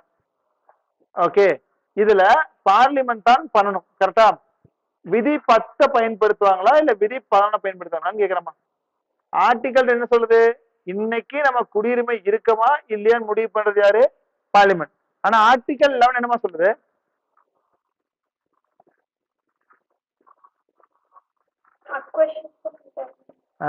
Acquisition or termination. அப்ப எனக்கு குடியுரிமை கிடைக்குதா இல்ல குடியுரிமை கிடைக்காம போதும் இந்த 5 கம்யூனிட்டிக்குமா? கிடைக்குது. அப்போ இது பண்றதுக்கான அதிகாரம் யாருக்கு மட்டும்தான் இருக்கு? பார்லிமெண்ட்டுக்கு மட்டும்தான். அப்போ இன்னைக்கும் குடியுரிமை திருத்த சட்டத்தை கொண்டு வந்தது யாருதான்? பார்லிமெண்ட் தான். இன்கேஸ் இத வேண்டான்னு சொல்லி மறுபடியும் ஸ்டாப் பண்றது யாரு மட்டும்தான் பண்ண முடியுமா? Only who can to? Parliament can to தான். அப்போ இந்த இடத்துல ஒரு மாநில அரசு தனிப்பட்டு செயல்பட முடியுமா? சுப்ரீம் கோர்ட் என்ன பண்ணலாம்னா, ஃபார் எக்ஸாம்பிள் உச்ச நீதிமன்றம் வந்து குடியுரிமை இப்ப ஒண்ணு இல்ல 2019 இந்த சட்டத்தை இப்ப பயன்படுத்தினா குடியுரிமை கொடுத்தா 2-3 பேருக்கு கொடுக்கப்பட்ட குடியுரிமையை உச்ச நீதிமன்றம் பறிக்கிறதுக்கான அதிகாரம் கிடையாது. நீங்கள் பாராளுமன்றத்திடம் சொல்லிமா பார்லிமெண்ட் எடுக்கலாமே தவிர சுப்ரீம் கோர்ட் தனிப்பட்டு செயல்பட முடியாது. இந்த சட்டத்தை ஸ்டே பண்ண சொன்னாங்க, அட்லீஸ்ட் நீங்க கால வரையோட ஸ்டேவாக பண்ணுவீங்கன்னு சொன்னாங்க. பட் உச்ச நீதிமன்றம் சொல்லிட்டாங்க இப்ப ஸ்டே பண்றதுக்கு டைம் இல்ல, நம்ம கொஞ்ச நாளுக்கு அப்புறம் இந்த வழக்கு எடுக்கலாம் சொல்லிட்டு ஒரு டைம் ஃப்ரேம் கொடுத்தாங்கல்ல. நாட் ராங் 20 ஏப்ரல் ஸ்டார்டிங்ல தான் இந்த கேஸ் மறுபடி ஹியரிங் வருது. அப்ப அந்த கேஸ் ஹியரிங் வர்ற வரைக்கும் ஸ்டே கிடையாது. அப்ப குடியுரிமை கொடுத்தாச்சுமா, கொடுக்கப்பட்ட குடியுரிமை மறுபடி பறிக்கிற மாதிரி இருந்தா யாரு மட்டும் தான் பண்ண முடியும்? பார்லிமெண்ட். ஏன்னா அதான் ஆர்டிகல் 11 சொல்லுது, அக்வைசேஷன் எப்படி குடியுரிமை கிடைக்கும் ஆர் டெர்மினேஷன் எப்படி குடியுரிமை பறிப்போகும் ரெண்டுமே முடிவு பண்றது யாருதாமா? பார்லிமெண்ட் தான் பண்ற மாதிரி இருக்கும். ஓகேமா? சோ இதை கிளியரா பார்த்து வச்சுங்க. இந்த கட் ஆஃப் டேட்டு எந்த வருஷம் வந்திருக்கணும், எவ்வளவு கண்ட்ரிஸ், எவ்வளவு கம்யூனிட்டிஸ், ஆல் தோஸ் திங்ஸ். ஓகேமா? பட் இதெல்லாம் பாக்குறதுக்கு முன்னாடி மேக் ஷூர் தட் ஆர்டிகல் 11 என்ன சொல்ல தெளிவா பாத்துக்கோங்க. ஓகேமா? ஓகே, நவ் புட் நெக்ஸ்ட்மா. சுப்ரீம் கோர்ட் ஸ்டே பண்ணலாமா? ஃபார் எக்ஸாம்பிள் இதை நிறுத்தி வைங்க உச்ச நீதிமன்றம் சொல்லாமே தவிரமா சட்டம் வந்து செல்லாதுன்னு சொல்லல. ஃபார் எக்ஸாம்பிள் இப்ப supreme court can come and say இந்த குடியுரிமை திருத்த சட்டம் செல்லாது, இது வந்து விதியை வந்து பாதிக்குது அப்படின்னு சொல்லி உச்ச நீதிமன்றம் வந்து சட்டத்தை நிறுத்துறதுக்கான வாய்ப்பு எல்லாமே இருக்கு. ஆனா சட்டம் அதுக்கான வழிமுறைகள் கொடுத்துமா 10 நாள் ஆயிப்போச்சு. அப்ப இந்த 10 நாட்களுக்குள்ள இந்த சட்டத்தை பயன்படுத்தி குடியுரிமை வாங்கிட்டாங்க அப்படின்னு சொன்னால் கிடைத்த குடியுரிமையை உச்ச நீதிமன்றத்தால் நிறுத்த முடியாது. இனி கிடைக்க போறவங்க வேணா ஸ்டே பண்ணி வைக்கலாமே தவிரமா கிடைச்சவங்களுக்கு அவங்க வந்து பண்ண முடியாது. ஓகே, ரொம்ப சிம்பிளஸ்டான கான்செப்ட் தான் குடியுரிமை. ஓகேவா? ஸோ மேக்ஸிமம் ஃப்ரீக்வெண்டா எப்படி கேட்கலாம்னா இந்த ஒற்றை குடியுரிமை நம்ம யார்கிட்ட கடன் வாங்கணும் அந்த மாதிரி பேசிக்கான கேள்வியா தான் இருக்கும். Just go through words. ஓகேமா? தென் புட் நெக்ஸ்ட் மா the most important chapter fundamental rights, அடிப்படை உரிமைகள். Fundamental rights.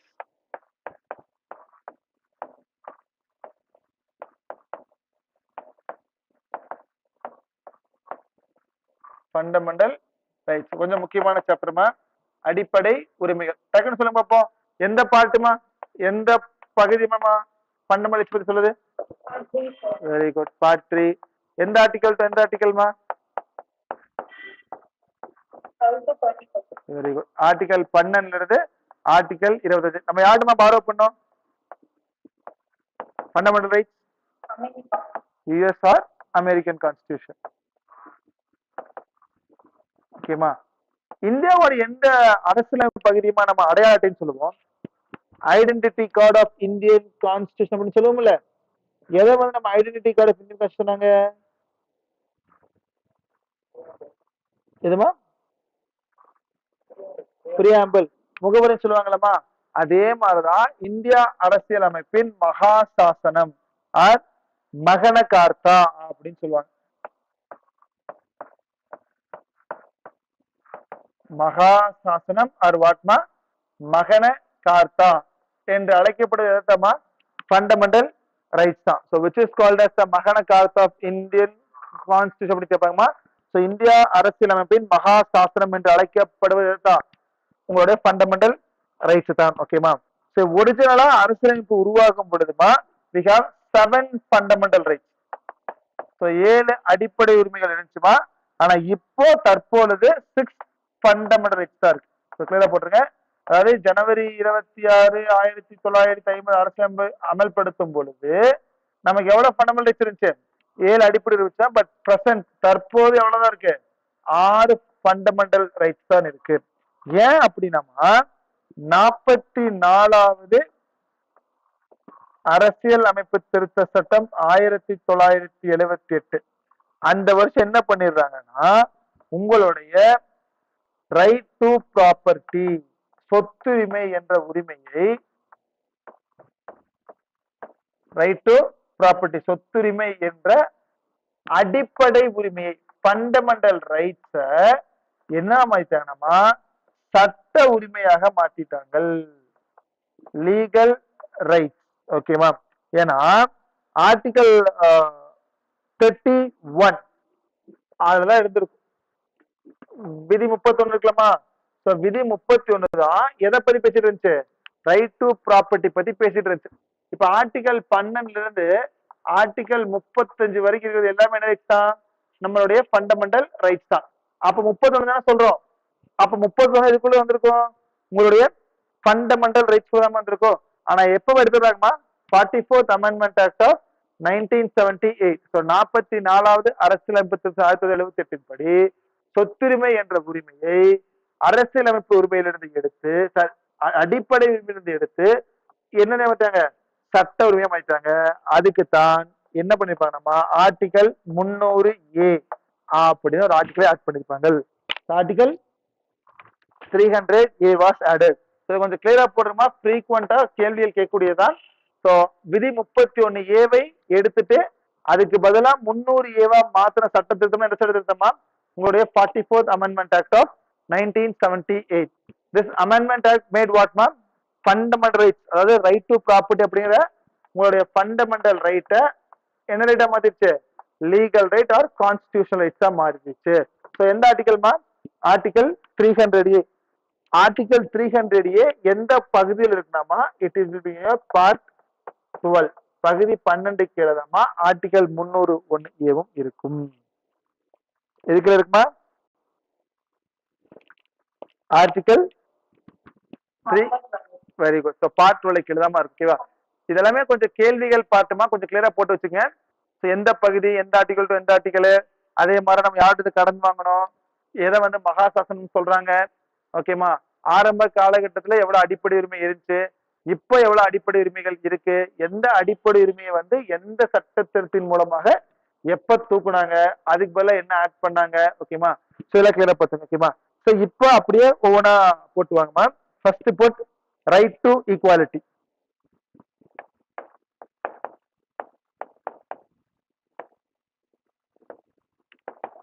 ரைட் டு ஈக்குவாலிட்டிமா. ஸோ ஆர்டிகல் 14 இருந்துமா ஆர்டிகல் 18 வரைக்கும் சொல்றதா உங்களுடைய வாட்மா ரைட் டு ஈக்குவாலிட்டி. இப்போ சிம்பிளா ஒண்ணுமா, இது வந்து எப்படின்னா சமத்துவ உரிமை அப்படின்னு சொல்லி போட்டுருமா. ஸோ சமத்துவ உரிமை ரைட் டு ஈக்குவாலிட்டி. ஸோ 14 இருந்து 22 வரைக்கும் சொல்றது உங்களுடைய என்ன ரைட் டு ஈக்குவாலிட்டி தான். அதுல அப்படியே ஒவ்வொன்றா போட்டாங்கம்மா. What is article 14? ரொம்ப சிம்பிளா ஆர்டிகல் தான். ஈக்குவாலிட்டி பிஃபோர் லா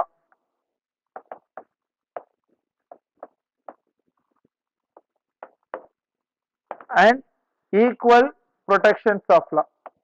சட்டத்தின் முன் அனைவரும் சமம், அனைவருக்கும் சமமான சட்டம் அப்படின்னு சொல்லுவாங்க. மட்டுமா சட்டத்தின் முன் அனைவரும் சமம், அனைவருக்கும் சமமான சட்டம். So equality before law and equal protections of law. Then அடுத்தது ஆர்டிகல் 15 prohibition of discrimination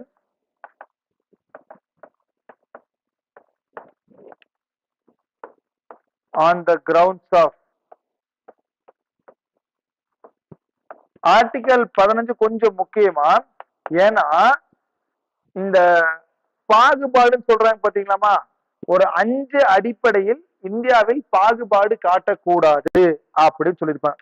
அதுதான் prohibition of discrimination on the grounds of. So எந்தெந்த அடிப்படையில் பாகுபாடுகள் காட்டக்கூடாதுன்னா, ஃபர்ஸ்ட் வந்து உங்களுடைய ரிலீஜியன், தென் நெக்ஸ்ட் வந்துமா உங்களுடைய ரேஸ் இனம், தென் தேர்ட் உங்களுடைய கேஸ்ட் ஜாதி. சோ மதம், இனம், ஜாதி, தென் செக்ஸ் பாலினம், தென் ஃபைனலி பிறப்பிடம் பிளேஸ் ஆஃப் பர்த். இதெல்லாம் என்ன காட்டக்கூடாதுமா? பாகுபாடுகள் காட்டக்கூடாது அப்படின்னு சொல்லுவாங்க. ஓகேமா? இப்போ சிம்பிளா ஒரு கணக்கெடுப்புமா. இப்போ எல்லாரும் காமனா பயன்படுத்தக்கூடிய கிணறுல போய் தண்ணி எடுக்க போறாங்க. அப்போ ஒரு டைப் ஆஃப் ஜாதி மக்கள் மட்டும் அதை தண்ணி எடுக்கக்கூடாது அப்படின்னு சொன்னால் அது பாகுபாடா இருக்குமா இருக்காதா? இருக்குமில்லமா? அதே மாதிரி இன்னும் சிம்பிளா எடுப்போம். நிறைய இந்த கட்டிங் பண்ணக்கூடிய இந்த பார்பர் ஷாப்ஸ் எல்லாமே இருக்கு. அந்த பார்பர் ஷாப்ல போய் நான் கட்டிங் பண்ற மாதிரி என்ன உள்ள விட மாட்டேங்கிறாங்க அப்படின்னாலே இந்த பாகுபாட்டின் மூலமாகத்தான் உள்ள விடாம இருப்பாங்க. அப்ப இந்த 5 வகையில் என்ன இருக்கக்கூடாதுமா? பாகுபாடுகள் இருக்கக்கூடாது அப்படின்னு சொல்றதாமா ஆர்டிகல் வரும் 15. ஓகே, தென் ஆர்டிகல் 16 16 பொது வேலை வாய்ப்பில் அனைவருக்கும் சம உரிமைகள், equality in matters of public employment.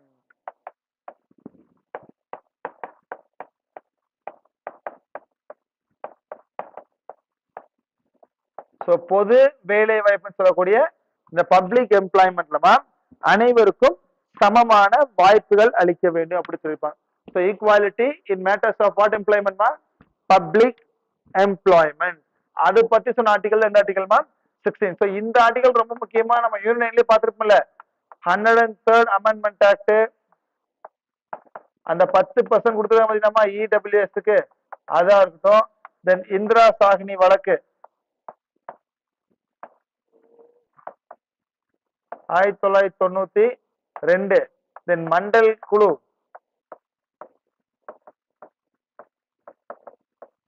Mandal commission, தென் ராம்நந்தன் குழு,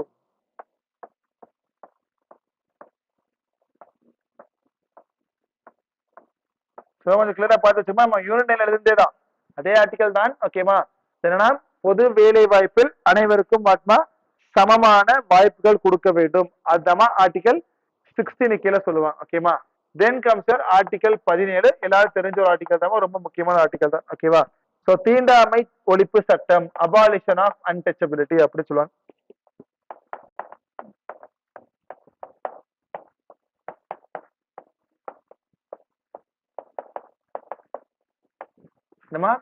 அபாலிஷன் ஆஃப் வாட்மா? அன்டச்சபிலிட்டி. இந்த தீண்டாமை அப்படிங்கிற விஷயம் ரொம்ப மோசமான விஷயம். சோ தீண்டாமை அப்படின்னு விஷயம் இருக்கக்கூடாது அப்படின்னு சொல்றதான் உங்களோட article 17. Then finally article 18 abolition of title, பட்டங்கள் ஒழிப்பு சட்டம் அப்படி சொல்லுவாங்க.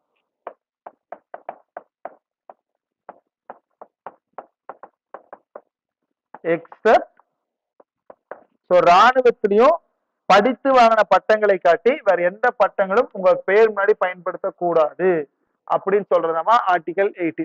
abolition of title except military and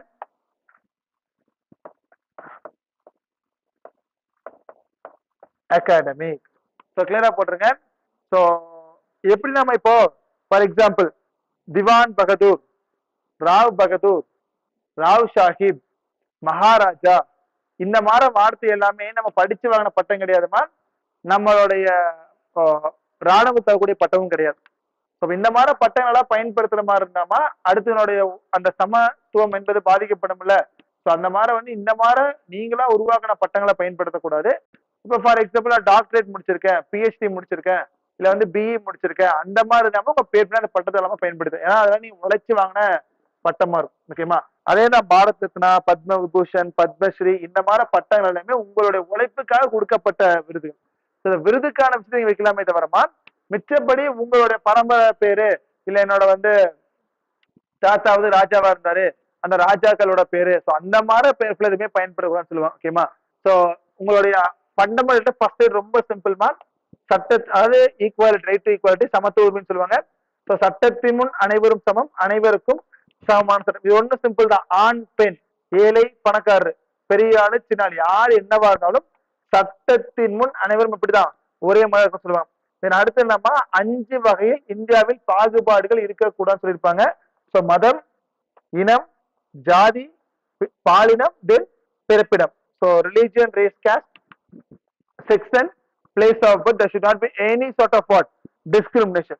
so அதுக்கப்புறம் 11 சொல்லலாமா, பொது வேலை வாய்ப்பில் அனைவருக்கும் சமமான அதிகாரம், சமமான வாய்ப்புகள் இருக்க வேண்டும் சொல்லியிருப்பாங்க. அதுக்கப்புறம் சொல்றாங்க தீண்டாமை என்பது ஒரு பாவ செயல், தீண்டாமை என்பதை ஒழிக்க வேண்டும் சொல்லியிருப்பாங்க. தென் ஃபைனான்ஸ் சொல்லிருப்பாங்க இந்த பட்டங்கள் விருதுகள் எல்லாத்தையும் ஒழிக்க வேண்டும், அபாலிஷ் பண்ண சொல்லியிருப்பாங்க. இதுதான் உங்களோட ரைட் டு ஈக்குவாலிட்டி. எந்த ஆர்டிகல் ஆர்டிகல் 14 இருந்து ஆர்டிகல் 18 வரைக்கும் இருக்கும். ஓகேமா, then put next right to freedom of, சுதந்திரத்திற்கான உரிமை, ரைட் டு ஃப்ரீடம். இதுல நம்ம ஆர்டிகல் 19 இருந்து ஆர்டிகல் 22 வரைக்கும் இருக்கும். ரைட் டு ஃப்ரீடம் சரிகளா, ஆர்டிகல் 19 இருந்து ஆர்டிகல் 22 வரைக்கும் இருக்கும்.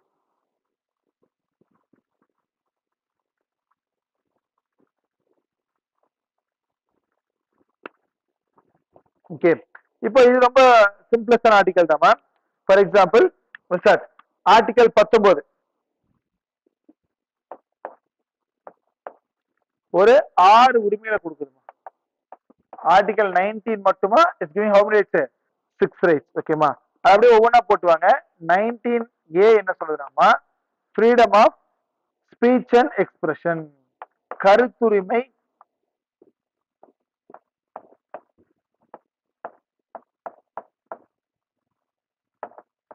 so freedom of speech and expression. See, before getting into fundamentals எல்லாமே பொதுவா இப்ப நமக்கான உரிமைகளோட கொடுக்கப்பட்டிருக்கலாமா, ஃபண்டமெண்டல் ரைட்ஸ் அடிப்படை உரிமைகள் அப்படின்னு சொல்றாங்கல்ல. இந்த அடிப்படை உரிமைகள் எப்படி பிரிப்பாங்கன்னா, one is call absolute, next is call qualified அப்படின்னு சொல்லுவாங்க. ஒண்ணு முழுமையான உரிமைகள்னா, இன்னொன்னு தகுதி வாய்ந்த உரிமைகள் சொல்லுவாங்க. சோ முழுமையான உரிமைகள்னா எந்த ஒரு கட்டுப்பாடுமே கிடையாதுமா, நீங்க என்ன வேணாலும் பண்ணலாம். பட் தகுதி வாய்ந்த உரிமைன்னு சொன்னாமா சில கட்டுப்பாடுகளுடன் தான் நீங்க பயன்படுத்துற மாதிரி இருக்கும். அப்ப சும்மா கெஸ் பண்ணுங்களேன், நமக்கு இந்தியா அரசியலமைப்பில் கொடுக்கப்பட்ட ஃபண்டமெண்டல்ஸ் எல்லாமே அப்சல்யூட்டா இருக்குமா இல்ல குவாலிஃபைடா இருக்குமா, முழுமையானவையா தகுதி வாய்ந்தவையா?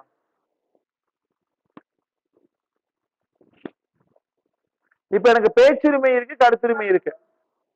அதான் எனக்கு பேச்சுரிமை இருக்கு, கருத்துரிமை இருக்கு. நான் என்ன வேணாலும் பேசலாமா, என்ன வேணாலும் கருத்து சொல்லலாமா? அப்ப சில கட்டுப்பாடுகள் இருக்கலாமா? அப்ப கட்டுப்பாடுகள் இருந்தாலே அது தகுதியானவையா முழுமையானவையா? Very good. எல்லா ஃபண்டமெண்டல் ரைட்ஸுமே இந்த என்னதாமா குவாலிஃபைடு தான். எதுவுமே எது கிடையாது, அப்சல்யூட் கிடையாது. மீன்ஸ் என்னதான் உங்களுக்கு உரிமை கொடுத்திருந்தாலும் அந்த உரிமைகளிலும் சில கட்டுப்பாடுகள் இருக்குன்னு சொல்லுவாங்க. ஓகேமா, அதுக்கப்புறம் என்னன்னா இந்தியாவில இந்த அடிப்படை உரிமை இருக்கலாமா, ஃபண்டமெண்டல் ரைட்ஸ், இதோடைய பாதுகாவலன் யாருன்னு கேட்பாங்க. Who's the guardian of fundamental rights? அடிப்படை உரிமை பாதிக்கப்பட்டால், இப்ப ஃபார் எக்ஸாம்பிள் அரசாங்கம் சட்டம் கொண்டு வராங்கம்மா. அரசாங்கம் கொண்டு வரக்கூடிய சட்டம் என்பது உங்களது அடிப்படை உரிமையை பாதிக்கப்பட்டால் நீங்கள் நேரடியாக உச்ச நீதிமன்றமே செல்லலாம். உயர் நீதிமன்றம் சென்று அங்க ஒரு வழக்கை தொடர்ந்து மேல்முறையீடு பண்ணித்தான் உச்ச நீதிமன்றம் போமா கிடையாதுமா. அரசாங்கம் கொண்டு வரக்கூடிய சட்டங்களின் மூலமாக உங்களது அடிப்படை உரிமை பாதிக்கப்படும் பட்சத்தில் நீங்கள் நேரடியாக எங்கே செல்லலாமா? உச்ச நீதிமன்றம் செல்லலாம். அதைத்தான் ஜஸ்டிசபிள் அப்படின்னு சொல்லுவாங்க. ஜஸ்டிசபிள் புரிஞ்சலாமா? அடிப்படை உரிமை பாதிக்கப்பட்டால் நீங்கள் நேரடியாக எங்க செல்லலாம்? directly go to what court? Supreme Court. ஓகேமா? அப்ப ஃபண்டமெண்டல் ரைட்ஸ் உடைய பாதுகாவலன் யாரா இருப்பாங்க?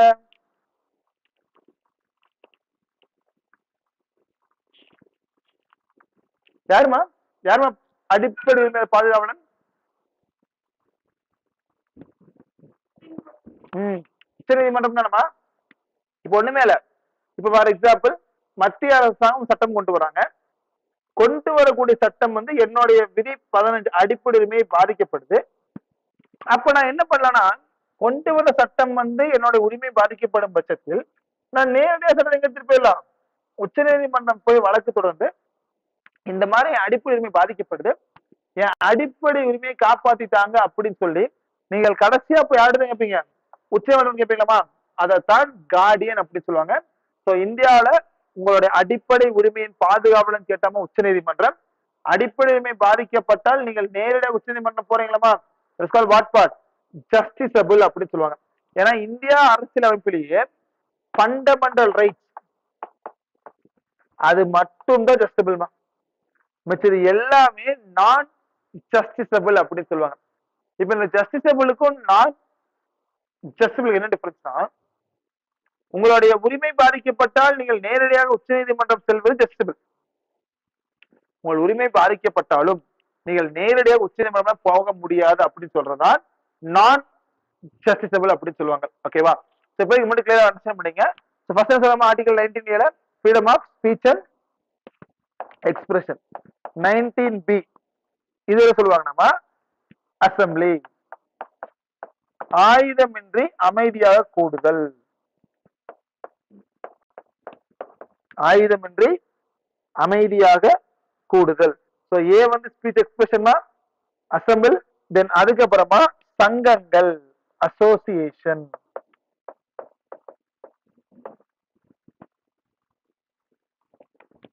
இதுமா speech expression, assemble, association. Then 19ல then comes D. இப்ப இந்த இடத்துல என்ன ஆகுனா,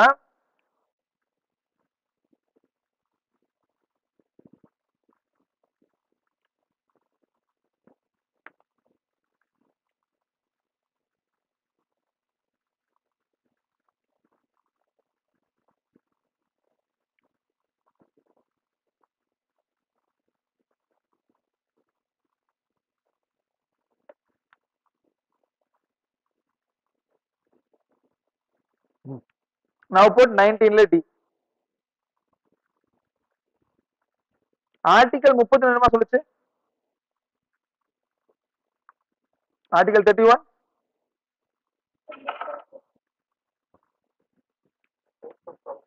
இப்ப அது நமக்கு அடிப்படை உரிமையா இல்ல சட்ட உரிமையா? அது லீகலா இருந்தது சர்க்கார் இத படிக்கல. ஃபண்டமெண்டல் ரைட்ஸ் லீகல் ரைட்ஸா மாத்திட்டாங்களா? ஓகே. இப்ப now put 19ல D. சோ 19ல என்னமா சொல்றாங்க? ஃபர்ஸ்ட் வந்து பேச்சுரிமை மற்றும் கருத்துரிமை. நெக்ஸ்ட் என்னமா? ஆயுதமின்றி அமைதியாக கூடுதல், ஃப்ரீடம் டு ஃபார்ம் ஆன்மா, அசம்பிள். ஓகே. சோ அதுக்கப்புறம் என்ன சொல்றாங்கமா? சங்கங்களை என்ன பண்ணலாம்? உருவாக்கலாம். ஓகேவா? அதுக்கப்புறமா மூவ்மெண்ட். சோ இந்தியா ஃபுல்லா எங்க வேண்டாலும் நீங்க சென்று வரலாமா? மூவ்மெண்ட் அப்படி சொல்லுவாங்க. What ma'am?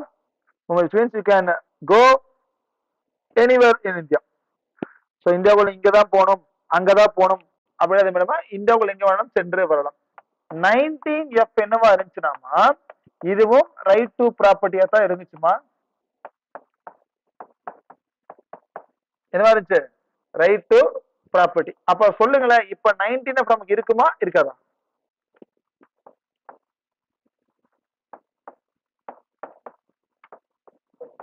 இருக்குமா இருக்காதாமா? ஏன்னா இதுதானே ஆர்டிகல் 31 கீழே இருந்துச்சு. அப்ப 19F தூக்கிட்டாங்கம்மா, ஆர்டிகல் 31 தூக்கிட்டாங்க. இந்த ரெண்டையும் தூக்கித்தான் நம்ம என்ன மாத்திப்போம், ஆர்டிகல் 320 மாத்திட்டாங்கல்ல.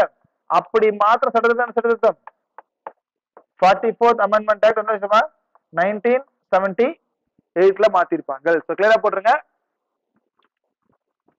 19F அப்படி நம்ம இப்ப இருக்கான்னு கேட்டா இருக்காது. ஓகேவா? சோ 19 என்ன சொல்லுமா? பேச்சுரிமை மற்றும் கருத்துரிமை, ஆயுதம் என்று அமைதியாக கூடலாம், சங்கங்களை உருவாக்கலாமா, இந்தியாவில் எங்க வேணாலும் செல்லலாம், ரைட் டு ப்ராப்பர்ட்டி இருந்துச்சுமா. 19F இருந்துச்சு, இப்ப அதை தூக்கிட்டாங்க. ஓகேமா?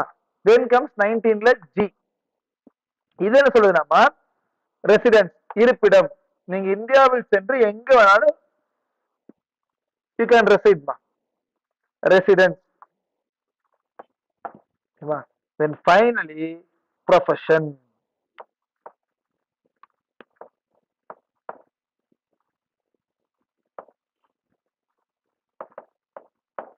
Finally what ma?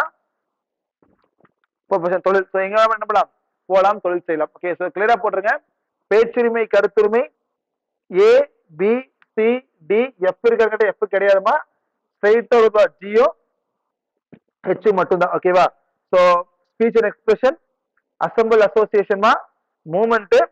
So right to property 19F இருந்துச்சுமா, இப்ப எது பண்ணிட்டாங்க? தூக்கிட்டாங்க. எந்த ஆர்டிகல் கீழ இருக்கு இப்போ? 300A கீழ இருக்குமா? எந்த amendment? 44th amendment. So 19G என்ன சொல்லுதுமா? இருப்பிடம். சோ நான் எங்க வேணாலும் போலாம், இந்தியாவில வாழலாம். ஏன்னா இந்தியாவுக்குள்ள எங்க வேணாலும் போலாம்னு சொல்றது 19D. எங்க வேணாலும் போய் இந்தியாவில வாழலாம்னு சொல்றதுமா 19G. எந்த தொழில் வந்து சொல்லணுமா 19F. இதெல்லாம் எந்த ஆர்டிகல் மட்டும் இருக்கீங்க? 19க்கு மேல மட்டும். ஓகேமா? அப்போ கேள்வி எப்படி கேட்பாங்கம்மா? 19F இருக்கா இல்லையான்னு கேட்பாங்க. இருக்கா இல்லையா? 19F கிடையாது, இப்போ கிடையாது. ஓகேமா? then put article 20. ஏமா இல்லம்மா,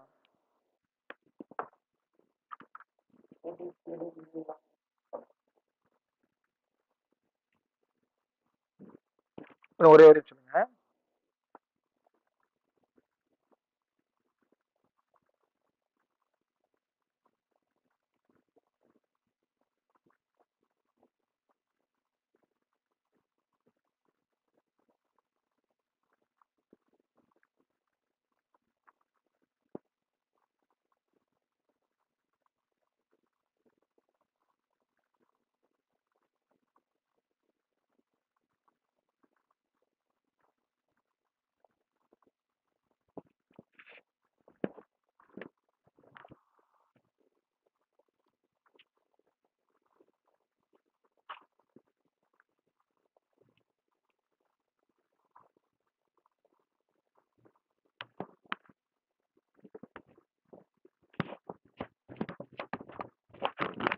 இப்படியே மாறும். நாட் டீம் இதே ஆர்டர் தான். இப்படியே போடுங்க. So A B C D F இருக்காதுமா, then you have G and H. Okay.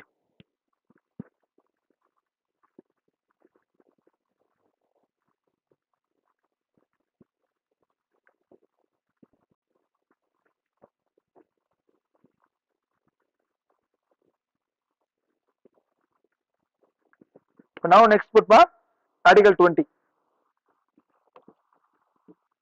விதி 20.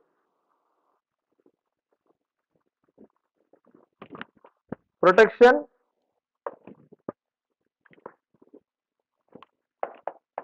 in respect of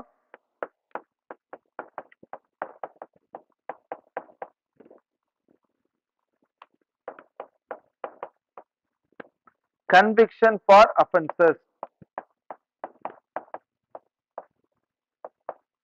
The protection in respect of convictions of offences. Tamil எழுதிங்க. குற்றம் சாட்டப்பட்ட நபர்களுக்கான உரிமை.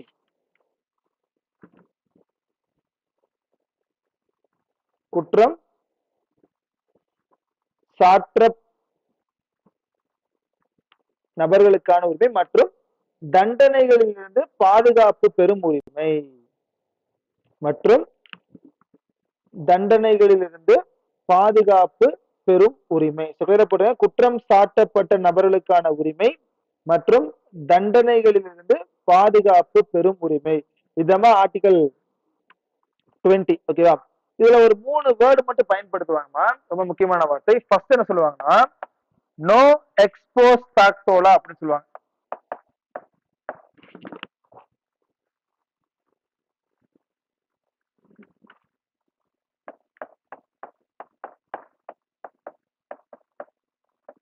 தமிழ்ல வந்து முன்னோக்கி அமலாக்கும் சட்டம் அப்படின்னு சொல்லுவாங்க.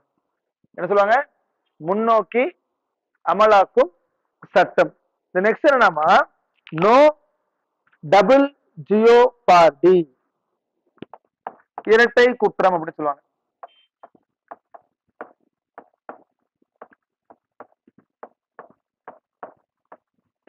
நோ டபுள் ஜியோபார்டி, அதாவது எழுதி நான் சொல்றேன். then finally no self incrimination.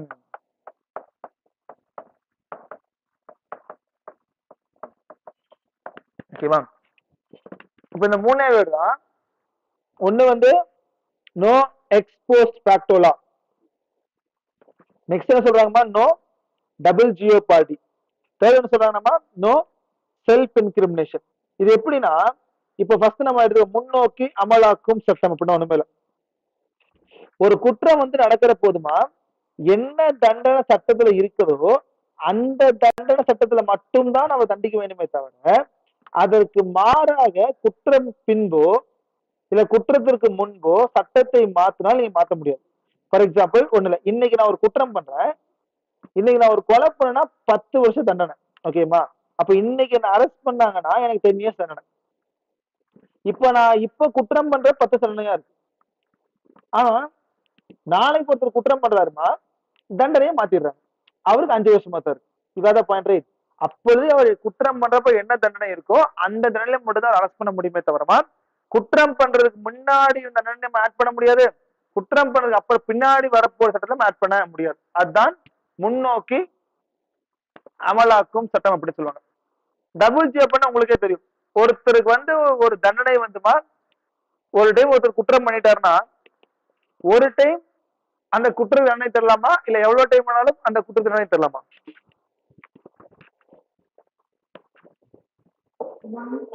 அவ்வளவுதான். ஒரு குற்றத்திற்கு ஒரு முறை மட்டும்தான் தண்டிக்கப்பட வேண்டும். அதே குற்றத்திற்காக மீண்டும் தண்டிக்க கூடாது.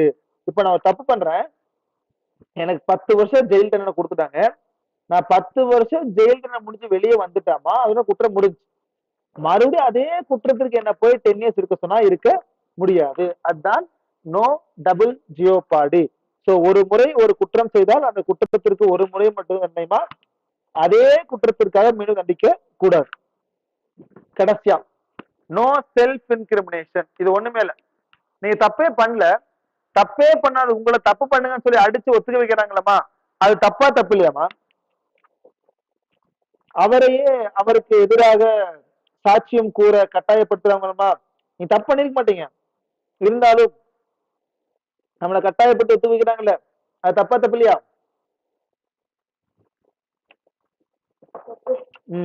சோ இந்த மாதிரி விஷயங்கள்ல இருந்து பாதுகாக்கிறதுக்கு தான் நமக்கு எந்த ஆர்டிகல் கொடுத்திருப்பாங்கம்மா, ஆர்டிகல் 20 கீழே கொடுத்திருப்பாங்க. இந்த அழகா ஒரு படம் வந்து ஜெய்பீம் ஒரு படம் வந்து பாத்துருக்கீங்கம்மா. If you watch Jai Bhim film, இந்த 3மே நீங்க அழகா பார்க்கலாம். ஓகேவா? அந்த சீன் வந்து கிளியரா காமிச்சிருப்பாங்க இந்த ஆர்டிகல் 20 வந்து எப்படி ஒர்க் ஆகுது அப்படின்னு சொல்லிட்டு. ஓகேவா? ஆர்டிகல் 20 பொறுத்த வரைக்கும் 3 ப்ரொவிஷன் தான். குற்றம் செய்யப்பட்ட, அதாவது குற்றம் சாட்டப்பட்ட நபர்களுக்கான உரிமை மற்றும் தண்டனையிலிருந்து பாதுகாப்பு பெறும் உரிமை. So protection in respect of what? Conviction for offenses. ஓகேமா? அதுக்கப்புறம் article 21, protection of life and personal liberty.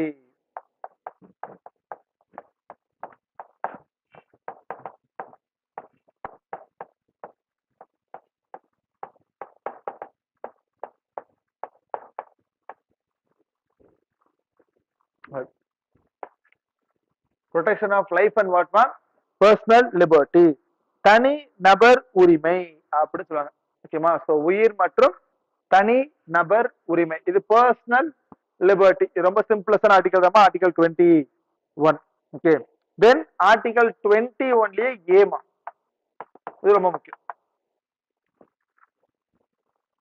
Right to elementary education, தொடக்க கல்வி பெறும் உரிமை.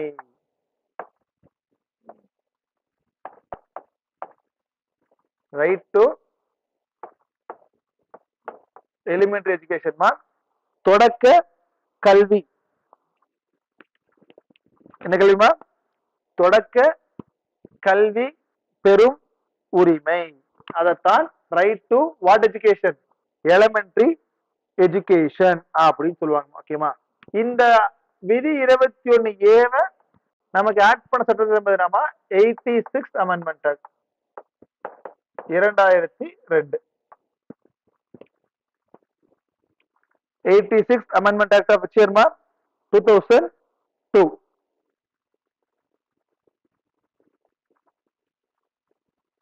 Okay, then finally ma, article 22.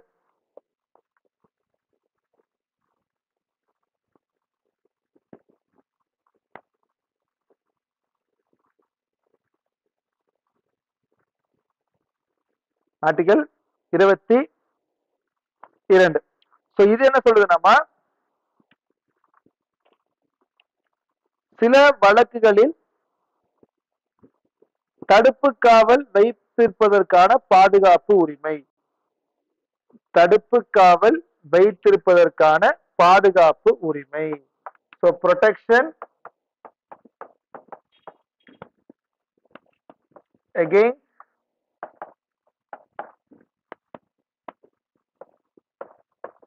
arrest and detention in certain cases. What ma? Protection against arrest. இது கைது செய்யப்பட்டு உள்ள எடுத்துட்டு போனதுக்கு அப்புறம் ஜெயிலுக்கு போறதுக்கு அப்புறம் இருக்கக்கூடிய உரிமைகள். இது கைது செய்யறப்பே உங்களுக்கு இருக்கக்கூடிய சில உரிமைகள்மா. அதான் protection against arrest and detention in what மா?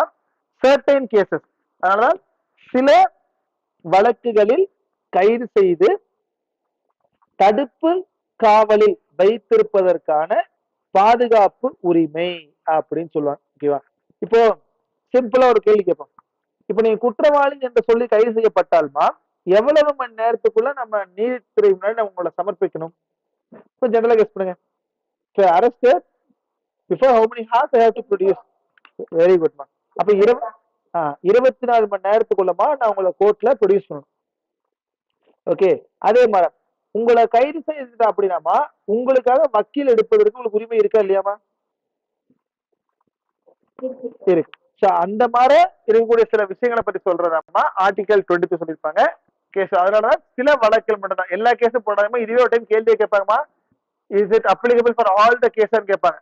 அதனால protection against arrest and detention only in certain cases தான். ஸோ சில வழக்குகளில் கைது செய்து தடுப்பு காவல் வைப்பதற்கான உரிமை தாமா உங்களுடைய ஆர்டிகல் கீழே வரும், 22 கீழே வரும். அப்ப இப்ப இந்த ஆர்டிகல் 19 இருந்துமா 22 வரைக்கும் இருக்கிறதா ரைட் டு வாட்? ஃப்ரீடம். போன டைம் குரூப் 4 குரூப் 2 நினைக்கிறேன், கரெக்டா தெரியலமா, எப்படி கேள்வி கேட்டிருந்தாங்கன்னா இது அப்படியே மாத்தி கேட்டாங்க. ரைட் டு ஃப்ரீடமா இல்ல ரைட் எகெயின்ஸ்ட் ஃப்ரீடமான்னு கேட்டிருந்தாங்க கேள்வி. சோ சுதந்திரத்திற்கான உரிமையா இல்ல சுதந்திரத்திற்கு எதிரான உரிமையான்னு கேட்டிருந்தாங்க. அப்ப 2வா அகெயின்ஸ்டாமா? சோ கிளியரா படிச்சுங்க. ஃபர்ஸ்ட் நீங்க போட்டது ரைட் டு ஈக்குவாலிட்டி, செகண்ட் நீங்க போட்டது என்னதாமா? ரைட் டு வாட் தான்? ஃப்ரீடம் தான். ஓகேமா? Then now put ma third, right against exploitation, சுரண்டுதலுக்கு எதிரான உரிமைகள்.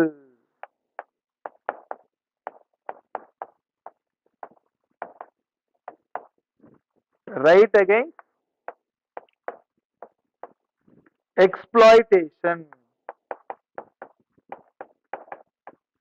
இது ரொம்ப முக்கியம் ஆர்டிகல். இது இப்ப அகைன்ஸ்ட் 2 வருதாமா? இதுக்கு முன்னாடி நீங்க ரெண்டுமே 2வா? ரைட் டு ஈக்குவாலிட்டி ஒன்று, தென் ரைட் டு ஃப்ரீடம் ஒன்று. பட் இப்போ நீங்க ரைட் எகெயின் அப்படின்னா சுரண்டலுக்கு எதிரான உரிமைகள். இதுல நமக்கு 2 ஆர்டிகல் தான் இருக்கு. என்னமா?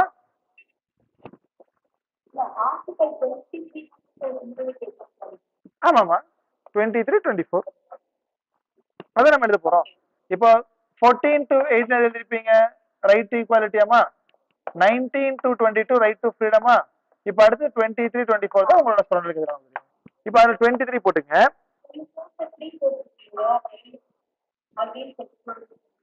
என்னமா?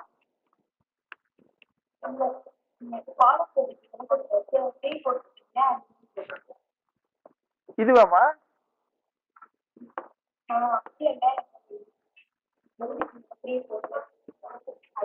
இதுவா?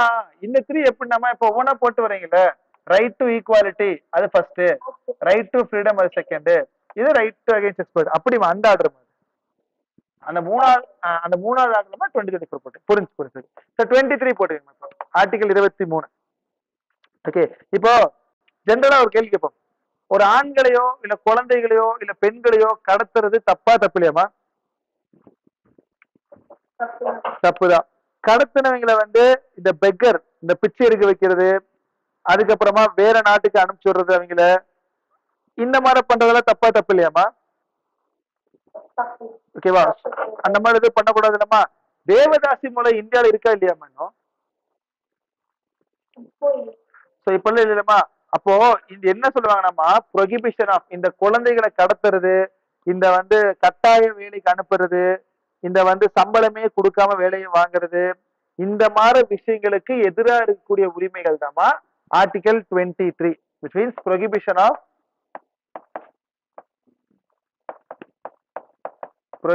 of traffic. டிராபிக்னா ஆளு கடத்துறாங்களா, அதுதான் traffic. prohibition of traffic in human beings and forced labor அப்படின்னு சொல்லுவாங்க.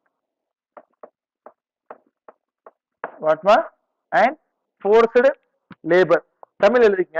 ஆர்டிகல் 23 என்ன சொல்லுதுன்னா ரொம்ப சிம்பிள் தான். ஓகேவா? சுரண்டுதலுக்கு எதிரான குழந்தைகள், பெண்கள் ஆகியோரை கடத்துதல் மற்றும் விருப்பத்திற்கு மாறாக கட்டாயப்படுத்தி அடிமைப்படுத்துதல். அவனோட விருப்பத்துக்கு மாறாக அதான் கட்டாய அடிமை, அதான் போர்ஸ்ட் லேபர்மா. ஆண்களை குழந்தைகளை கடத்துறது, இந்த கட்டாயப்படுத்தி வேலை வாங்குறது, இது எல்லாமே நம்மளுடைய உரிமையை சுரண்டுற மாதிரி இருக்கலாமா? அப்ப அது பண்றது தப்பா தப்பு இல்லையா? பண்ணக்கூடாது இல்லமா? அதுக்காகத்தான் சில சட்டங்கள் இந்திய அரசால கொண்டு வரப்பட்டுச்சுமா. ஒவ்வொன்னா போட்டுங்க. ஃபர்ஸ்ட் இதுக்கிலேயே போடுங்க. பாண்டட் லேபர் அபாலிஷன் ஆக்ட், கொத்தடிமை தடுப்பு சட்டம். பாண்டட் லேபர் சட்டம் 1976 கொண்டு வந்தாங்க.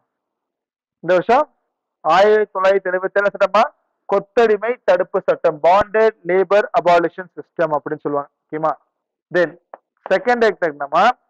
மினிமம் வேஜஸ் ஆக்ட், குறைந்தபட்ச ஊதிய சட்டம்.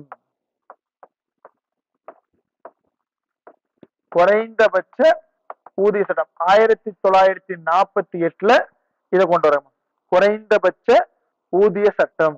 தென் அடுத்து என்னமா? ஈக்குவல் ரெனுமரேஷன் ஆக்ட், ஆணுக்கும் பெண்ணுக்கும் சம ஊதியம், சம ஊதிய சட்டம். Equal remuneration act.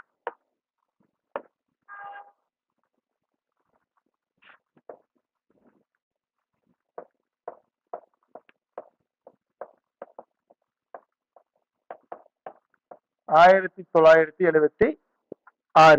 ஓகேமா? அப்ப என்ன சொல்றாங்கம்மா, இந்த மாதிரி சட்டங்கள் நமக்கு இந்தியாவில இருக்குமா, உங்களோட உரிமைகளை சுரண்ட மாதிரிதான் இந்த சட்டத்தை பயன்படுத்தி நம்ம உரிமை என்ன பண்ணலாம், திருப்பி பெறலாம் அப்படின்னு சொல்லிப்போம். ஓகே, கிளியரா போட்டுருங்க. ஃபர்ஸ்ட் என்னன்னா பாண்டட் லேபர் கொத்துரிமை தடுப்பு சட்டம் எந்த வருஷமா? 1976. குறைந்தபட்ச ஊதிய சட்டம் 1948. பொது ஊதிய சட்டம் ஈக்குவல் ரெனுமரேஷன் எந்த வருஷமா? 1976. இதெல்லாம் எந்த ஆர்டிகல் கீழே இருக்குமா? ஆர்டிகல் 23 சொல்லப்பட்ட விஷயங்கள். ஓகேமா? இப்போ அதுலயே ஆர்டிகல் 24 போடுங்க. ஆர்டிகல் 24 ரொம்ப சிம்பிளஸ்ட் ஆர்டிகல் தான்மா. சோ குழந்தை தொழிலாளர் தடுப்பு சட்டம் அப்படின்னு சொல்லுவாங்க. ப்ரொஹிபிஷன் ஆஃப்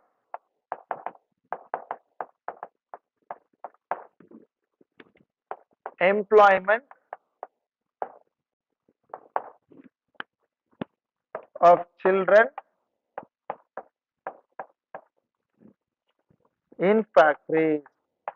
இந்த தொழிற்சாலையில எல்லாம் குழந்தை தொழிலாளர் இருக்காங்களா, அதெல்லாம் இருக்க கூடாது அப்படின்னு சொல்றதாமா உங்களுடைய ஆர்டிகல் 14.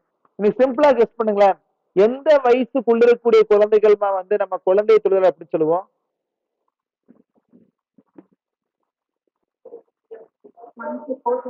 வெரி குட்மா. சோ 14 வயசுக்கு இருக்கக்கூடிய குழந்தைகளமா எந்த தொழிற்சாலைகளுக்கும் வேலை அமல்படுத்தக்கூடாது. அப்போ 14 இயர்ஸ் கம்மியா இருக்கக்கூடிய குழந்தைகள் எதுவுமே அலௌட் இல்லைம்மா. ஓகேவா? ஆனால் 14 வயசு டு 18 வயசுக்குள்ள இருக்கிற மாதிரி நீங்க இருந்தீங்கன்னா, அதாவது ஹார்ம்லெஸ் அப்படின்னு சொல்லுவாங்க, பாதிப்புகள் இல்லாத வேலை. ஃபார் எக்ஸாம்பிள் வீட்டு வேலை, இந்த தோட்டத்து வேலை, அந்த மாதிரி வேலைகளை பண்றதுக்கு எந்த வயசு மேல இருக்கணும்? 14 to 18. ஆனா 14 வயசுல இருக்கிறவங்க எந்த ஒரு வேலையிலும் அமல்படுத்த கூடாது. அதுக்காகத்தான் 1986 இந்தியாவில சட்டமே கொண்டு வராங்க. ஓகேமா? Child labour prohibition and regulation act, குழந்தை தொழிலாளர் தடுப்பு மற்றும் ஒழுங்குமுறை சட்டம். சைல்டு லேபர் ப்ரொஹிபிஷன் மற்றும் ரெகுலேஷன் ஆக்ட். சோ குழந்தை தொழிலாளர் ப்ரொஹிபிஷன் தடுப்பது, ரெகுலேஷனா ஒழுங்குமுறைப்படுத்துவது. சோ கிளியரா போட்டுருங்க. 1986 என்ன கொடுத்துருக்காங்கன்னாமா, சோ குழந்தை தொழிலாளர் ப்ரொஹிபிஷன், லைக் ப்ரொஹிபிஷனா தடை மற்றும் ஒழுங்குமுறை சட்டம் 1986. அப்ப இந்த சட்டத்தின் படிமா 14 வயசு கம்மியா இருக்கக்கூடிய எந்த குழந்தைகளும் எந்த வழியில் அமல்படுத்தக்கூடாது. சோ 14 to 12 வயசுக்குள்ள இருந்தாங்கன்னா ஏதாச்சும் அவங்களோட பாதிப்புகள் இல்லாத மாதிரி இருக்கக்கூடிய சின்ன சின்ன சின்ன வேலைகளாம் செய்யலாம் அப்படின்னு சொல்லியிருப்பாங்க. ஓகேமா? இப்போ இதுக்கும் சில ஆக்ட் எல்லாமே கொடுத்திருப்பாங்க. ஓகேமா? அந்த ஆக்ட் ஃபுல்லா எழுதிங்க. ஏதாவது 24 கீழே எழுதுமா, 24 கீழே. ஃபர்ஸ்ட் போட் ஃபேக்டரிஸ் ஆக்ட், தொழிற்சாலை சட்டம் 1948, 1942 தொழிற்சாலை சட்டம். சுரங்க சட்டம்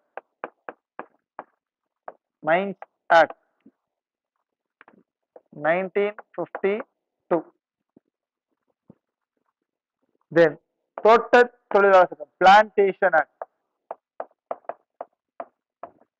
1961. சோ தொழிற்சாலை சட்டம் எப்பமா 1948, சுரங்க சட்டம் எப்பமா 52, பிளான்டேஷன் லேபர்ஸ் தோட்ட தொழிலாளர் சட்டம் எப்பமா 1951. Then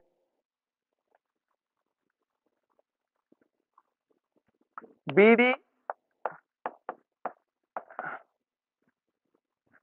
and cigar workers.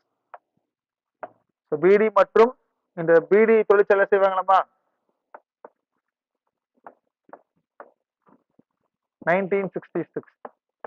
சட்டம் எழுதிச்சுங்க. இதெல்லாம் எந்த ஆர்டிகல் கீழமா? ஆர்டிகல் 24 கீழே நீங்க எழுது. ஓகேமா? ஒண்ணு தொழிற்சாலை சட்டமா ஃபேக்டரிஸ் ஆக்ட் 1948, தென் அடுத்து வந்து சுரங்க சட்டமா 1952, தென் அடுத்து பார்த்தோமா தோட்ட தொழிலாளர் பிளான்டேஷன் ஆக்ட்மா 1961, then beedi and cigarettes act எந்த வருஷமா 1966. ஓகேமா? தென் நெக்ஸ்ட்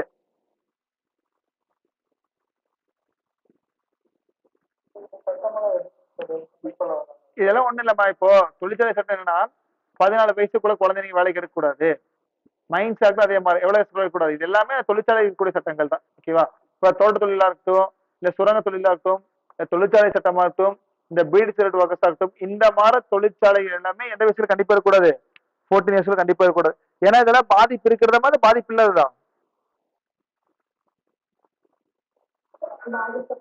எல்லாமே ஹார்ம் ஆக்டிவிட்டி தாமா. அதனால இதெல்லாம் இருக்கக்கூடாதுன்னு சொல்லியிருப்பாங்க. ஓகேவா? அதனால இந்த ஆக்ட் ரொம்ப இந்த நீங்க பார்க்க வேண்டாம். யூ மேக் ஷூர் தட் எந்தெந்த வருஷம் அந்த ஆக்ட கொண்டு வராங்க அதை மட்டும் கிளியரா பாத்துக்கணும். ஓகேமா? இதுதான் உங்களோட ஆர்டிகல் 23, ஆர்டிகல் 24. ரைட் டுவா இல்ல ரைட் அகேன்ஸ்டாமா? சுரண்டுதலுக்கான உரிமையா இல்ல சுரண்டலுக்கு எதிரான உரிமையா? சுரண்டுதலுக்கு எதிரான உரிமைகள். குட். நெக்ஸ்ட் போட்டுமா fourth part, freedom, right to freedom of religion.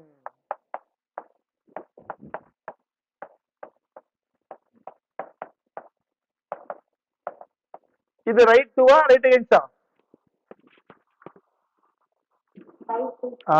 மதத்திற்கான உரிமை அப்படின்னு சொல்லலாமா? மதத்திற்கான உரிமை.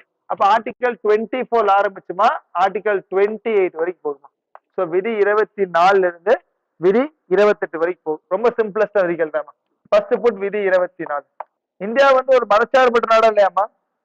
India secular country or not?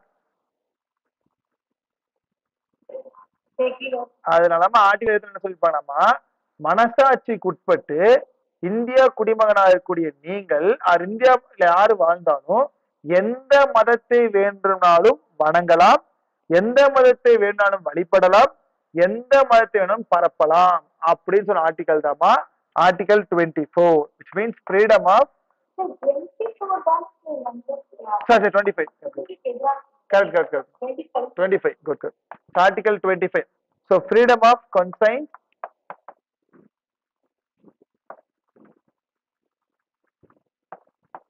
conscience மனசாட்சிமா, உங்க மனசாட்சிக்கு உட்பட்டு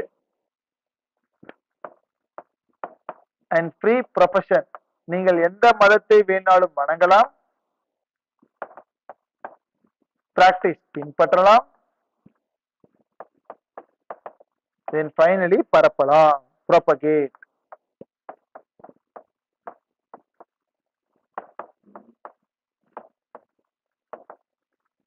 புரிஞ்சுலமா? சோ என்ன சொல்றாங்க article 25? So freedom of conscious, அந்த வார்டு ரொம்ப முக்கியமா. மனசாட்சிக்கு உட்பட்டு எந்த மதத்தை வேணாலும் நீங்கள் வணங்கலாம், எந்த மதத்தை வேணாலும் நீங்கள் பின்பற்றலாம், எந்த மதத்தை வேணாலும் நீங்கள் பரப்பலாம் அப்படின்னு சொல்றேன். ஓகேமா? இப்போ ஒரு சிம்பிள் ஒரு கேள்வி கேட்போம். எந்த மதத்தை வேண்டுனாலும் நான் பரப்பலாம் அப்படின்னு சொல்றதுக்குள்ள கட்டாய மத மாற்றம் வருமா வராது? ஃபோர்ஸபிள் கன்வர்ஷன் அப்படி சொல்லுவாங்கல்ல. அப்போ ஆர்டிகல் 25 முழுமையானவையா தகுதியானவையா? Absolute or qualified? ஏன்னா எதுவுமே அப்சல்யூட்டா இருக்க வாய்ப்பு இல்லைல்லமா, எல்லாமே என்னதான் குவாலிஃபை. சில கட்டுப்பாடுகளுடன் தான் உங்களுடைய உரிமைகளை என்ன பண்ண முடியும், பயன்படுத்த முடியும் அப்படின்னு சொல்லியிருப்பேன். ஓகேவா?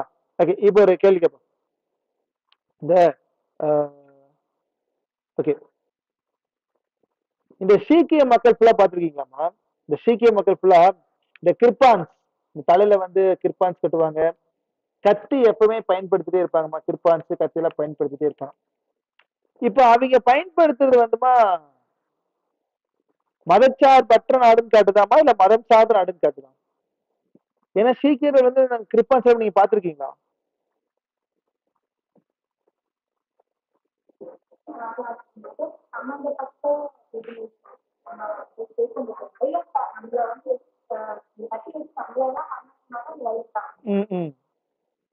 இப்போ சமீபமா இந்த ரீசெண்டா வந்து இந்த கர்நாடகால பெரிய பிரச்சனை போச்சு பாத்தீங்களா? இந்த ஸ்கூல் போற பெண்கள் எல்லாம் ஹிஜாப் அணிய கூடாது அப்படின்னு சொன்னாங்களம்மா. அந்த பிரச்சனை கேள்விப்பட்டிருக்கீங்களாமா? இப்போ அது வந்து அவங்களுடைய உரிமையாமா ஆர்டிகல் 25 கீழே வர வாய்ப்பு இருக்கா? ஏன்னா மனசாட்சிக்கு உட்பட்டு எந்த மதத்தை வேணாலும் பின்பற்றலாம், வணங்கலாம், பரப்பலாம், எல்லாமே இருக்கலாமா? இப்போ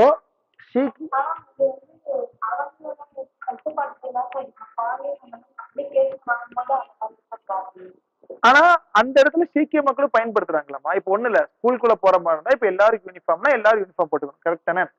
ஆனா ஒன்லி சிக்ஸ் மட்டும் ஸ்கூலுக்குள்ள இருந்தாலும் அவங்க அந்த டர்பனோடய உட்காடுறாங்க, கிருப்பான்ஸோடய உட்காடுறாங்களாமா. பாருவீங்களா? என்னம்மா?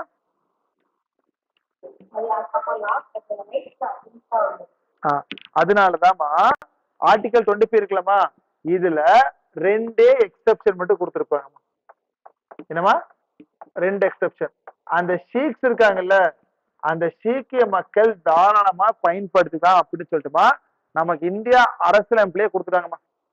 அப்ப ஃபார் எக்ஸாம்பிள் இப்ப நம்ம வந்து ஃபார் எக்ஸாம்பிள் ஒரு ஹிந்துவோ, ஒரு கிறிஸ்டினோ, ஒரு பார்சியோ, ஒரு முஸ்லீமோ, வாட் எவர் மேபி, நம்ம எந்த ஒரு மதமா இருந்தாலும் உள்ள போய் உட்கார்ந்தாலுமா நமக்கு வந்து இந்த மாதிரி சலுகை எதுவுமே கிடையாது. ஆனா ஆர்டிகல் 25 கீழே யாருக்கு மட்டும் கொடுத்திருப்பாங்க? ஷீக்ஸ்க்கு மட்டும். ஃபார் எக்ஸாம்பிள் கிருப்பான்ஸ் எல்லாம் அணியலாம், ஸோ கிருப்பான்ஸ் எல்லாம் வச்சுக்கலாம், அதெல்லாம் வந்து யாருடைய அடிப்படை உரிமையும் பாதிக்காது அப்படின்னு சொல்லிமா ஃபண்டமெண்டல் ரைட்ஸே கொடுத்துட்டாங்க. எந்த ஆர்டிகல் கொடுத்துருக்காங்கம்மா? ஆர்டிகல் 25 கீழே கொடுத்துருப்பாங்க. அண்டர்ஸ்டாண்ட் பண்ணுங்க. மனசாட்சிக்கு உட்பட்டுமா எந்த மதத்தை வேணாலும் வணங்கலாம், பின்பற்றலாம், தென் பரப்பலாம் அப்படி சொல்ல ஆர்டிகல் எந்த ஆர்டிகல்மா? ஆர்டிகல் 25 கீழே கொடுத்துருப்பாங்க. ஓகேமா? தென் ஃபுட் ஆர்டிகல் 26 ரொம்ப முக்கியமான ஆர்டிகல்மா. ஃப்ரீடம் டு என்னமா?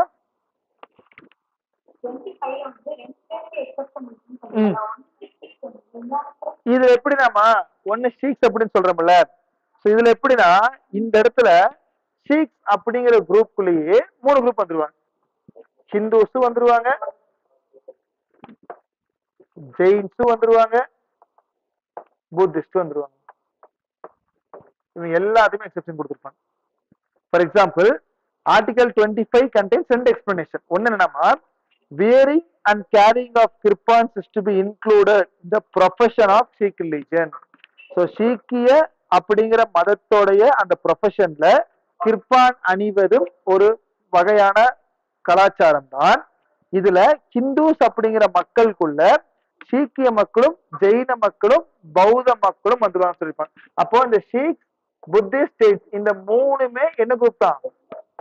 ஹிந்துஸ் அப்படிங்கிற குரூப் தான். அப்ப Jains is a part of Hindus, Buddhist is a part of Hindus, Sikhs also a part of Padma Hindus அப்படி சொல்லி கொடுத்திருப்பாங்க. அதான் செகண்ட் எக்ஸெப்ஷன். செகண்ட் உங்களுக்கு பெருசா தேவையில்லமா, ஃபர்ஸ்ட் மட்டும் கிளியரா புரிஞ்சு. என்னமா?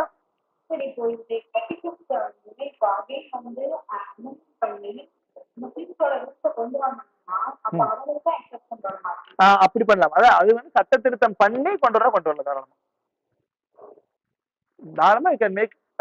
இப்பொழுதுக்கு நமக்கு சட்டத்துல கொடுத்து யாருக்கு மட்டும் தான் கொடுத்திருப்பாங்க? ஷீக்ஸ் மட்டும் தான் கொடுத்திருப்பாங்க. ஸோ ஃபியூச்சர்ல இந்த விதி 25 திருத்தம் பண்ணி தாராளமா நீங்க எடுக்கலாம், எடுக்காமையும் போகலாம். முக்கியமா அதனாலதான் அடிப்படை உரிமைகளை சட்ட திருத்தம் பண்ண முடியுமான்னு ஒரு கேள்வி கேட்பாங்க. கேன் ஃபண்டமெண்டல் ரைட்ஸ் பி அமெண்டடான்னு கேட்பாங்கம்மா. அடிப்படை உரிமைகளை திருத்தம் செய்யலாமான்னு கேட்டா தாராளமா திருத்தம் செய்யலாம். பட் பண்ணக்கூடிய திருத்தம் அடிப்படை கட்டமைப்பை பாதிக்க கூடாது. Basic structure of Indian constitution அப்படி சொல்லுவாங்கம்மா. அடிப்படை கட்டமைப்பை பாதிக்காமல் நீங்கள் அடிப்படை உரிமைகளில் எந்த திருத்தம் வேணாலும் செய்யலாம் அப்படின்னு சொல்லுவாங்க. இப்ப என்ன சார் இந்த பேசிக் ஸ்ட்ரக்சர் அப்படின்னா, அடிப்படை கட்டமைப்பு என்ற வார்த்தை இந்தியா அரசியல் அமைப்புல எல்லாம் இது பயன்படுத்தி இருக்க மாட்டாங்க. they have not like what to say mentioned in constitution. இப்போ இந்த அடிப்படை கட்டமைப்பு அப்படிங்கிற வேர்டு உச்ச நீதிமன்றம் இருக்கலாமா, சுப்ரீம் கோர்ட் நிறைய வழக்குல சொல்லியிருப்பாங்க. இதெல்லாம் அடிப்படை கட்டமைப்பு, சோ இதை பாதிக்காத மாதிரி சட்டங்கள் கொண்டு வாங்க, இதை பாதிக்காத மாதிரி சட்டங்கள் கொண்டு வாங்க சொல்லியிருப்பாங்கம்மா. அப்போ நம்ம சிம்பிளா ஒரு கேள்வி எடுப்போமா, இன்னைக்கு இந்தியாவில வந்துமா சில வேர்டு வந்துமா கண்டிப்பா இருந்தே ஆகணும், அந்த வார்த்தையில இல்லாம இருந்தால் இந்தியாவில வந்து ஒரு நாடு அப்படி வந்து இல்லாம இருக்கிறதுக்கான வாய்ப்பு கூட இருக்கலாம் அப்படின்னு சொன்னால், first will take the word secular. Is India மதச்சார்பற்ற நாடுமா? இப்ப இந்த வேர்டு எடுத்துடலாமா அரசியலமைப்புல இருந்து?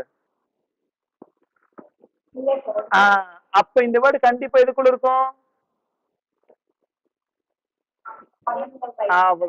அது பண்ண சொல்லமா எந்த செக்ஷனுக்குள்ள இருக்கும்? அவ்வளவுதான். அதே மாதிரி we'll take rule of law, சட்டத்தின் படி ஆட்சி, இதை எடுத்துடலாமா இந்தியால? அப்ப இதுவும் கண்டிப்பா இது கீழே தான் இருக்கும், பேசிக் ஸ்ட்ரக்சர்.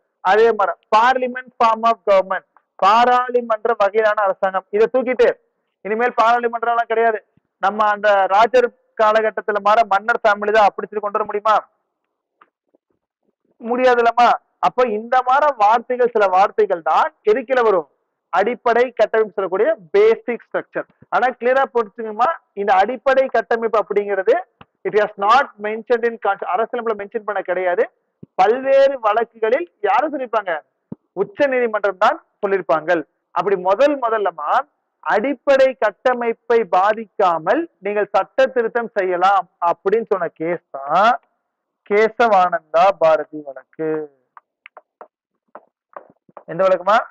கேசவானந்தா பாரதி கேஸ். நம்ம பார்த்தோம்லமா ஏப்ரல் 24, 1973. எவ்வளவு பேர் அமர்ந்த வழக்குமா? 13 நபர்கள் அமர்ந்த வழக்குலமா. அப்ப எந்த வழக்குல வந்து உச்ச நீதிமன்றம் முதலா இந்த அடிப்படை கட்டமைப்பு வார்த்தையை பயன்படுத்தினா எந்த வழக்குமா? கேசவானந்தா பாரதி வழக்கு தான். ஓகேவா? இப்ப சொல்லுங்களேன், ஆர்டிகல் 25 திருத்தம் பண்ணி அதுக்குள்ள வேற மாத்த ஆட் பண்ணினால் அது அடிப்படை கட்டமைப்புல வருமா வராது? மிச்சவங்களுக்கு எந்த ஒரு பாதிப்புமே இல்லாமல் நம்ம கொண்டு வர தப்பு கிடையாதுமா. மிச்சவங்களுக்கு பாதிப்பு இருக்கிற மாதிரி நம்ம கொண்டு வரதான் பிரச்சனை. இதாத பாயிண்ட் ரைட். அப்போ ஆர்டிகல் 22 ஆர்டிகல் 25ல மட்டும் அலோவ் பண்ணிருக்காங்க அப்படின்னா எனக்கு தோணுது, ஒருவேளை அந்த காலகட்டத்துல வந்து பெண்கள் அதிகமா ஸ்கூலுக்கு போயிருக்க மாட்டாங்க, காலேஜுக்கு போயிருக்க மாட்டாங்க. ஒருவேளை அந்த காலகட்டத்துல பெண்களும் ஸ்கூலுக்கு போற மாதிரி இருந்துச்சுனாலே மற்றும் ஸ்கூலுக்கு போற மாதிரி இருந்தா அதுவும் ஆட் பண்ணிருப்பாங்க. அது வந்து இப்படின்னா பெண்கள் ஆட் பண்ணிருப்பாங்க. இல்ல அந்த மாதிரி காலத்துல இல்ல, அதனால அதை ஆட் பண்ணாம நினைச்சிருக்காங்க. மற்ற பர்பஸ்ஃபுல்லா அவங்க பண்ணல. அந்த டைம்ல பர்பஸ்ஃபுல்லா கர்பட் மட்டும் இருந்திருக்கும். அந்த பெண்கள் அதிகமா கல்விக்கு போகாத காரணம் அதனால அந்த மாதிரி ஒரு இருக்கலாம். அதான் இப்படின்னா இதெல்லாம் எப்ப நாம இன்னைக்கு உருவாக்கப்பட்ட அரசியலமைப்பு கிடையாதுமா, 1950 காலகட்டத்தில் உருவாக்கப்பட்ட அரசியலமைப்பு தான். ஓகே, சரி. எப்படின்னா இது எல்லாமே சப்ஜெக்ட் வந்து புரிஞ்சுக்கிட்டு அது இன்னும் ஏற்றிருப்பாங்க அப்படின்னு சொல்லிட்டு அதை எங்கதான் ஆமா பேசாம அதோட பெரிய விஷயமா எடுத்துக்காம இருந்திருப்பாங்க. அந்த மாதிரி புரிதலோட அந்த டைம் இருந்தா கண்டிப்பா சேர்த்திருப்பாங்க அப்படிங்கிற மாதிரி.